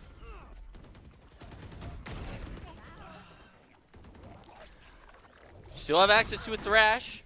Weeman's going to get the spike down. Retreat, retreat. Two players holding up right shower. Up to Bath, gets blinded. The sneak bite could be a game changer. They're going to have to push through it after they deal with Zanzi. 6 health by Master. Uh-oh. Oh, no. I haven't quite seen that. Throw out the gun as your fake. What did I talk about? Oh, he lands it with the right click. Okay, all right. I know that was a right click, but I need to say something. I need to say something. He was 4 HP. Okay, everyone, I need you to stop what you're doing right now. Dallin has to say something. We need to remember something. We need to go back to this pen I was talking about. Yes. We need to pull it out. What was Doc's key to the game? Or, you know, my addition to Doc's keys to the game, the thing that I told him that he should add? It would be, don't trust the right click. Mm-hmm. And in that specific case, Zanzi went for it twice. Raises 4 HP. That should have been so easy. Master, making it look easy, but like, oh, bit of a gecko lineup here. I wonder where it goes. There goes Mosh. Right cover down. the entirety. Uh-oh. Axel's going to get taken out by Thrash. Zanzi also in a very compromised position. What a wallbang. There goes Wingman. Doing his due diligence. Getting that spike down. Oh. AJ, once again. Thrashing once again. One enemy remaining. Going all the way. Yeah, just get right in his face with it. Lobster's able to get out of there. Might honestly just be saving that gun. Understandable. Good for Lobster. Good for Lobster. They are a very hardy animal. Mm-hmm. They got scary claws. The roaches of the sea. Oh, I didn't know that was the title. That's what they... Well, you know, as an aside, but we actually got a bit of a hunt going on right here, so we'll see if they can get Lobster, really. We're just being a little bit silly referring to as Lobster, but there we go. Surely not. Surely he doesn't But get anyway, hit by this around the trip. turn of the 20th century, lobsters weren't really considered a luxury food. In fact, they were a dime a dozen, only considered to be eaten by the fishermen who actually worked out there, and they were called the roaches of the sea. Because they are very closely genetically related to insects. I did not know that. So, next time you feel guilty about eating a whole lobster, having it stare back at you, just remember. You could be eating a cockroach. That's the takeaway, you right? You felt no guilt about stepping on that cockroach earlier. That's true. That's true. Okay, back to the actual gameplay. Snake bite, Molly. Here it goes. He has been on point. Samawu barely able to get out of there, but instantly taken out by Rariana with the trade. Corner can't get away from the spray. Boise State moving in. Gets the spike planted and is up 4-2. 4v2. AJ and Blobster both able to get picks, and it's all up to Daimyo. Come on, buddy. No, you're not that guy, pal. You're not that guy. You can't. It can't be recreated. I understand what you want to do. I get it. It was a really cool flick on Icebox, but sometimes things happen for a reason, and we're going to timeout. Now we have a timeout. Now it's my turn again. Now you have to talk. Okay, yeah, that's fine. You know what? I know how to beat these cameras. And as Dallin goes off to Cakeland, I mean, Boise State really getting out to an early start just like they tend to do. They're really relying, I think they pretty evenly split the pushes, but I think they're favoring A just a bit more. Because it seems they're planting really soon in the overall, round, so just going to kind of take the shortest route. I already ate it. You were too late. Couldn't quite get there in time. I see you. You're right. You're not pointing to the. There you go. There it is. No. There it is. I see. There you go. You were too late. Regardless of where you're positioned, you were too late. We're getting into presidential election season. You're already doing the politician entering the stage. You know. Yeah. Because they know every single individual person in that crowd. Yeah, absolutely. Oh, you're here. And you're here with her. And I love you, random citizen. All right, Nevada. They have a smorgasbord of ults that they could use. Oh, yeah, this could be a very interesting round, to say the least. With multiple ults from both sides. Master able to get a quick pick on Samawu. Hey! And the AJ. showstopper? Oh, what is happening? Somebody Every help. ult is being used, and Nevada is just falling like lemmings. No one needs to use actual guns. Let's just use all abilities. Who said Overwatch had the... Here we go. Who said Overwatch had the more powerful Axel abilities? able to take one. Zanzi is going to leave it in a 1v2. This is... Dallin has never been more disappointed in a win if it's gotten with the right click on the Classic.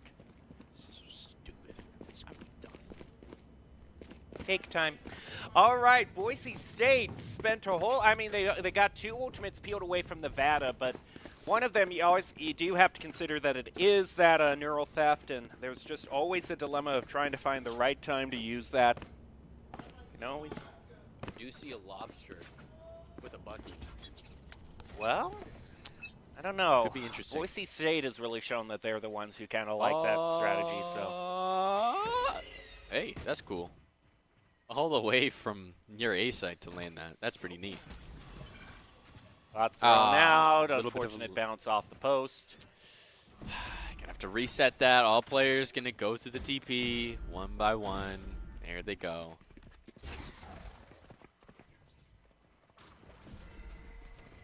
But Lobster, we're just going to call him Lobster now. This is what we've resorted to. Wingman goes out, trying to get the pick, but an orbital strike coming out from Nevada. They got to get on out of there. Scary.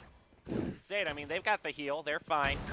Yep. Wow. Skelesis able there to get a quick pick. Leave it in a 4v3 situation. They do have to deal with the Thrash, though. Boise State could, well, even it up. They still got to get that spike down somehow. Take out the Seekers. Oh, no, this Bucky could be huge. Oh, it landed. All right, there we go. That's Thrash there. You know, maybe you spent so much time trying to get that cheeky pick that you lost sight of the bigger picture. Some microcosms. Well, I mean... I want to take a step back, and I want to look at this from a purely KDA perspective. Yep.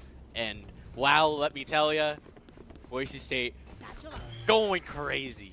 All right, every like respective member, everyone's going positive except for Daimyo. Even still. Mainly we because got he a went for Bucky. that cheeky pick at the very end. that threw off his ratio. AJ able to turn back. That's wild. I've rarely seen a spray like that on a Vandal workout. Uh-oh. Bounce off the door. Oh, no. Oh, okay. Well, Samu was able to get a pick on the way out, and I think Axel feels a little bit guilty for that. Master lands a nice headshot through Baths, but it's caught his own reload, and that'll be the end of that.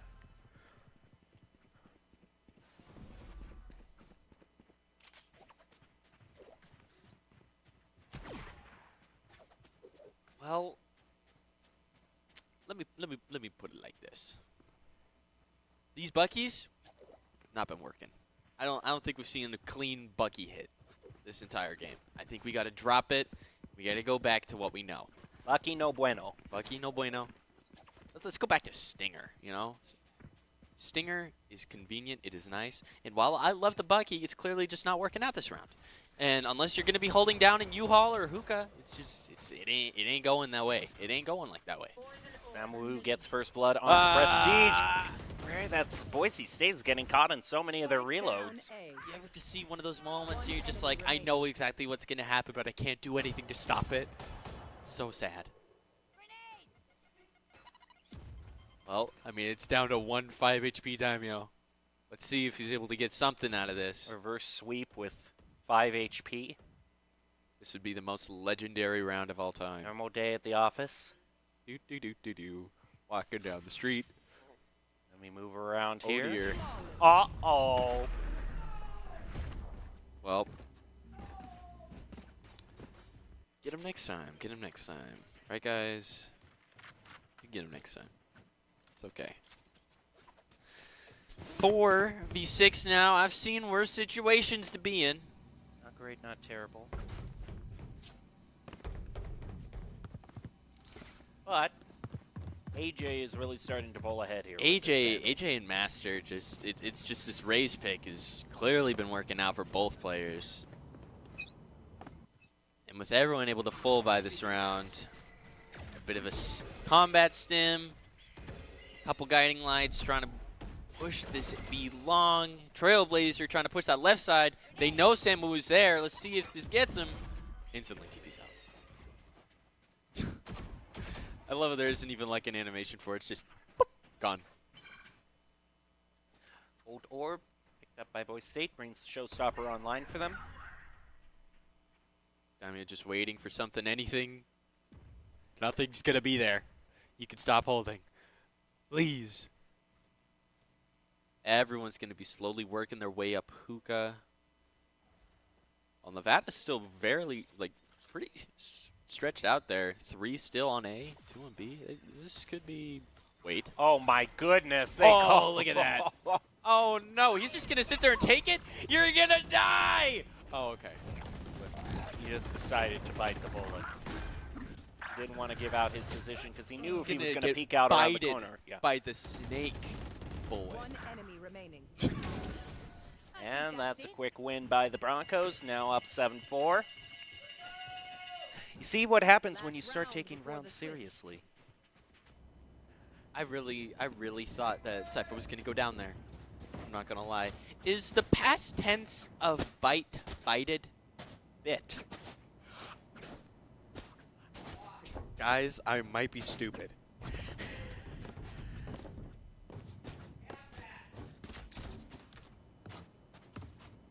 Why don't you go and take another bite of your cake? Yeah, I'll be back in a couple.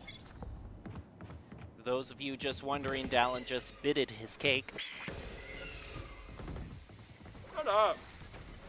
I'm already down.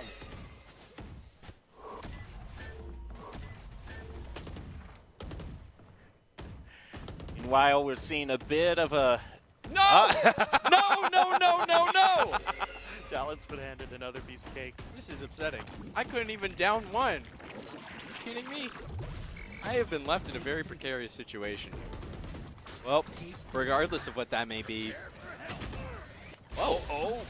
That was an interesting perspective right there. out onto point. Hello, wingman. Not really sure what that accomplishes because it forced them over into elbow. And I mean, it clears out the point a little, but no, they still got people stationed up there, so I don't really know what went on there. It's match point. Who cares? Or not match point. It's last round of the half. It's last round of the half. Whatever. Throw out those ults. Do whatever. Get all the util out there. Yeah, I get that, but I just don't know if it was that thing. Oh, he's going all himself. Oh, AJ. He thought he could just charge in there, and Damien. I don't think so. Yeah, now he's getting pinched in. He lands one. This could be big. Yep, that's just one of those cases where you're standing a little bit closer to the wall. And they can see your shoulder. And I think it was just the way. It was just the way that Skelesis just ran in there, gung-ho. Kind of bite it off more than he can chew. I'm not going to respond to that. All right? I'm better than that. I have moved on. I am a new person now. I have grown. You know? You have grown? I have changed so much in the last 5 seconds. All right? I'll have you know. Well, as we enter this new round half, see a couple of ghosts from Nevada and much more of a small shield strategy. Small shield strategy. I can't do it. Wait. What the? How is he able to get away with this? How is he? It's the way he just started blasting there. It was just bap, and all those body shots added up, I suppose. Damien walks away with the quad. Gets the first round in the second half. I don't know how Scouts didn't instantly die that. Well, of course I know. Daimyo was able to get every single pick there for Skelesis. A little bit of a 4K there. I'm seeing shotguns again.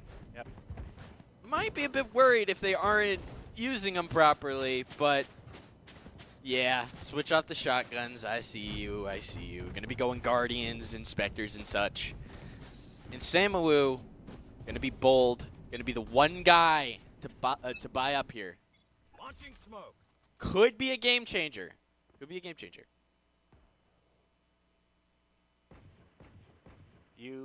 Gingerly Peaks being taken out. Boise State taking this one a lot more seriously, just trying to gather some sort of intel on where Nevada wants to push. So silly.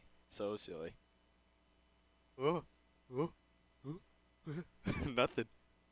There's nothing there. Surely you should turn around right now. Oh. Okay, he saw a leg, and that was enough.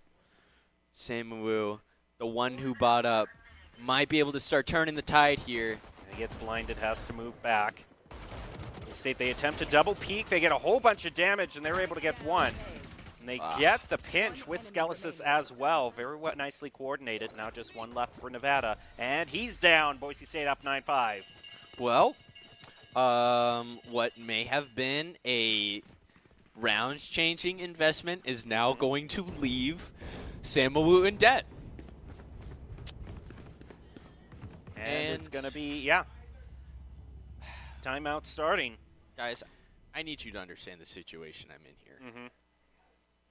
What am I supposed to do, man? 2? That's not that much. Am I crazy for thinking that's a little bit much? No. You just chip away at it, bit by bit.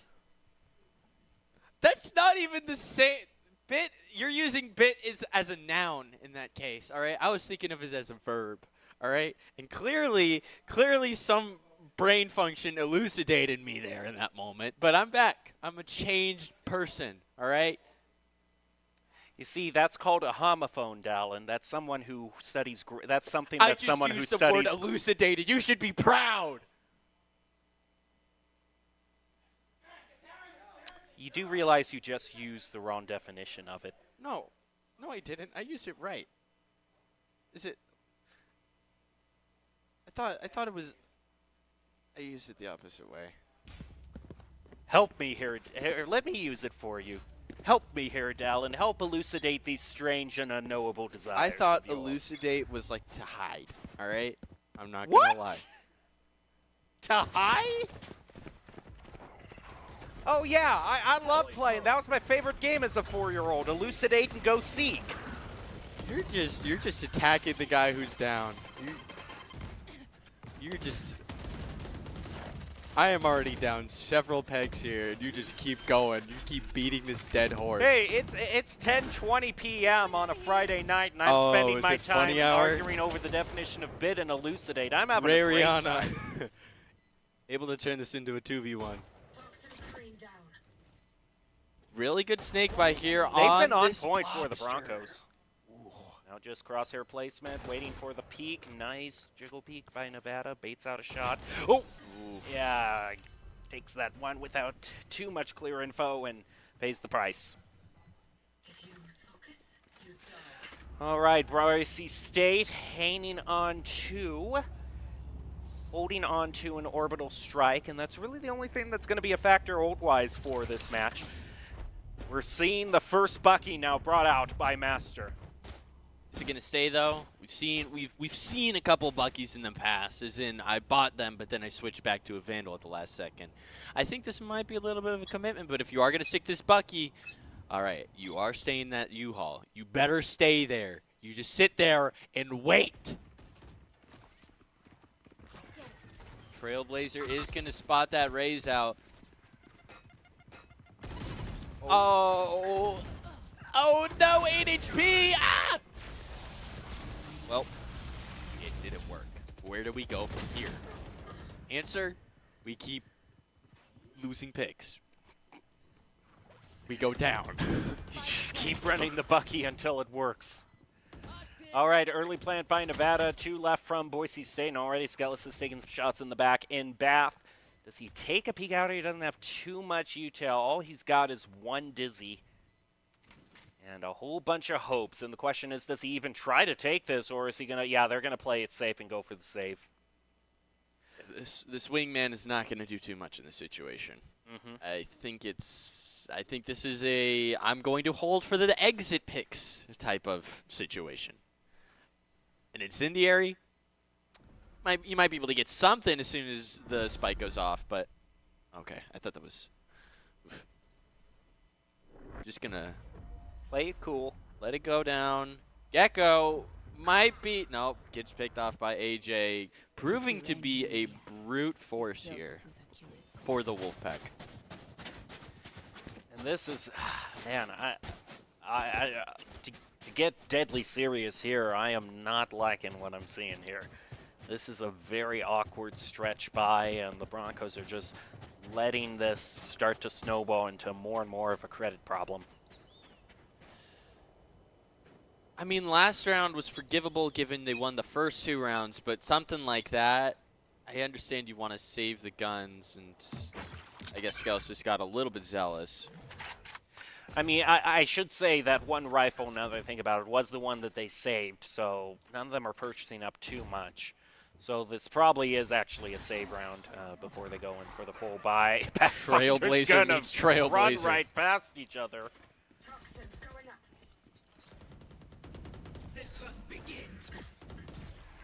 The snake bite to cut off any potential push from Garden. It's just going to be holding down the Suka for the next couple seconds, as well as the incendiary going down.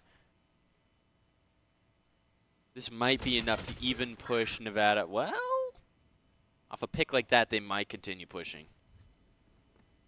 Siege is trying to wait for them in elbow. See if he can land that 1 clutch headshot. Damio still with his Phantom. Lands it! That's a nice one by Prestige. He's even things up, and it's immediately going to use the Seeker's Master. Oh, no. Hanging out in the smoke with the Bucky. With 2 satchels and a Bucky, he's going to have to make the ultimate pick here. And he gets smoked off. Gives it safe passage through the Oh, switches it out for Phantom. Understandable. Okay, there you go. And he's going to get healed up too, so. Oh. Oh, no. Surely not. Surely not. He's going for it. 1 enemy remaining. Last player Oh, they call it out. They know where he is. He has to pick up a rifle for this. Gonna have to reload. Knows he's on the left side based off of the reload sound. And that's gonna be Zanzi. going to be tying up that score even more.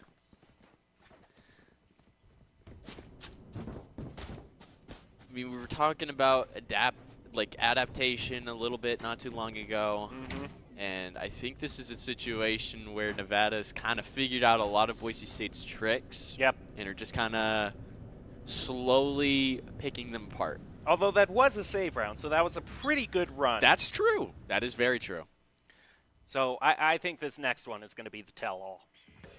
You have a Thrash on deck, but Nevada also has a few surprises of their own. Samu early push through Hookah, throwing out the Lear, immediately moves in with the showstopper. Boise State retreating to elbow, wants to stay out of range of that as the rest of the team moves in through the teleporter, trying to pinch play. It's going to depend on if their Cypher is watching that back line, how well he can defend against it. Moves on in, gets taken out, doesn't even look that way. Now Boise State has this sideline of Hookah, has a great view over the point. They see the raise, pick them out. Another headshot by Master, and it is a 4-2 to take this back. Wingman going in for the defuse. From behind! They get it just in time. Well, I mean, I guess they had 13 seconds to spare, but even still, that could have been a dangerous pick if he was there for a little bit longer. Okay, I only have like 78 grenades left. Trying to separate. Don't want to get those numbers the same. Let's space it out. I mean, AJ is running away with the KDA just personally. Oh, yeah, absolutely. He's...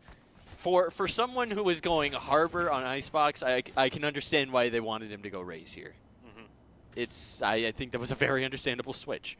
Boise State, even though they won that round, is still a little bit short for credits. Rariana bringing out a Guardian and half shields. With a Mosh ready to go out. Has the Viper's Pit ready.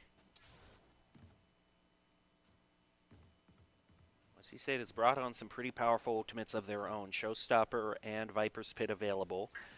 Nevada, one of their ultimates, completely dependent on the ability of one of them to get a quick pick, and 1-for-1 trade at Hookah window. I can't believe he was able to get away with that. The fact he got away from 1-1 trade was a miracle. Yeah. Well, Rariana lands it. He's not going to have to deal with that Guardian any longer. He can pick that rifle up.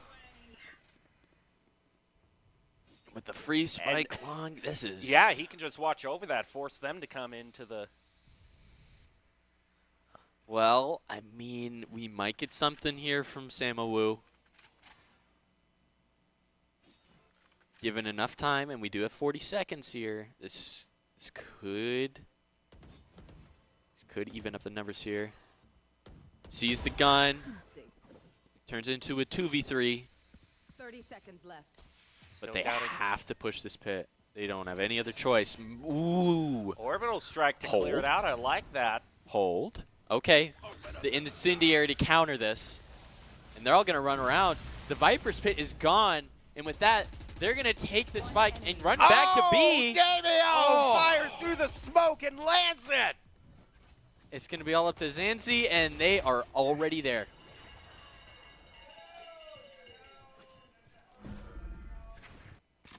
It's a little miracle spray, you know, that's all you need. Sometimes all you need is a little bit of luck. Or whatever that was. I love how we're into the point where we're describing what happened as whatever that was. Listen, it's funny hour, all right? It is funny hour. 10:30, you get me talking You're for this long. on your third piece of cake, and it's... You get me talking for this long, I'm going to be saying stupid stuff, all right? So it's to be expected. Well... He said it, not me. Bited? Are you kidding me? It's made itself evidently clear. Well, I mean, this truck hold could be huge. How did he even get up? Oh, wait, no, that's right. Never mind. Oh, my with goodness. One, with two. Damien with Whoa! the 3. Spike down A. He is coming alive. He has been... I mean, in the past few weeks of Mountain West, he is, especially in the later season, his crosshair placement has been on point. But he's going to give over a neural theft to the other team. Only one person who can take advantage of it, however, and they're rushing him. All right, don't you do it. Don't you dare. Oh, they're going to try and get it to Prestige.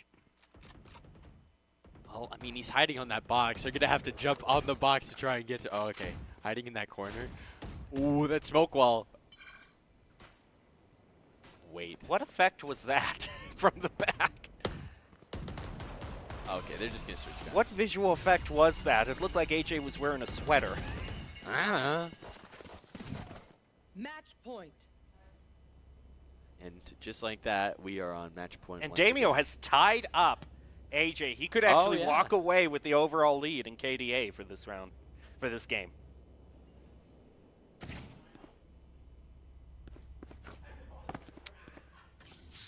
Well, I mean, since Nevada is now on attack, so they don't have to deal with the Cypher setups. This should be a little bit easier for Boise State, hypothetically. Oh, look at this bomb. No one there. only Master picks up first blood.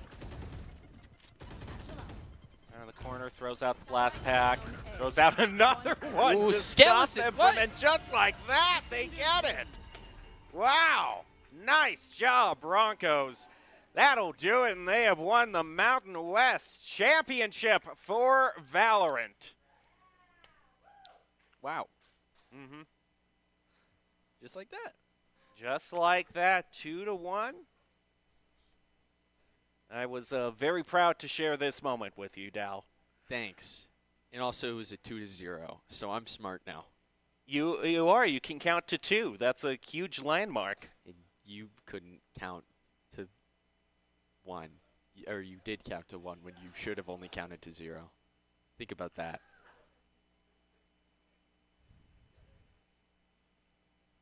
Bited.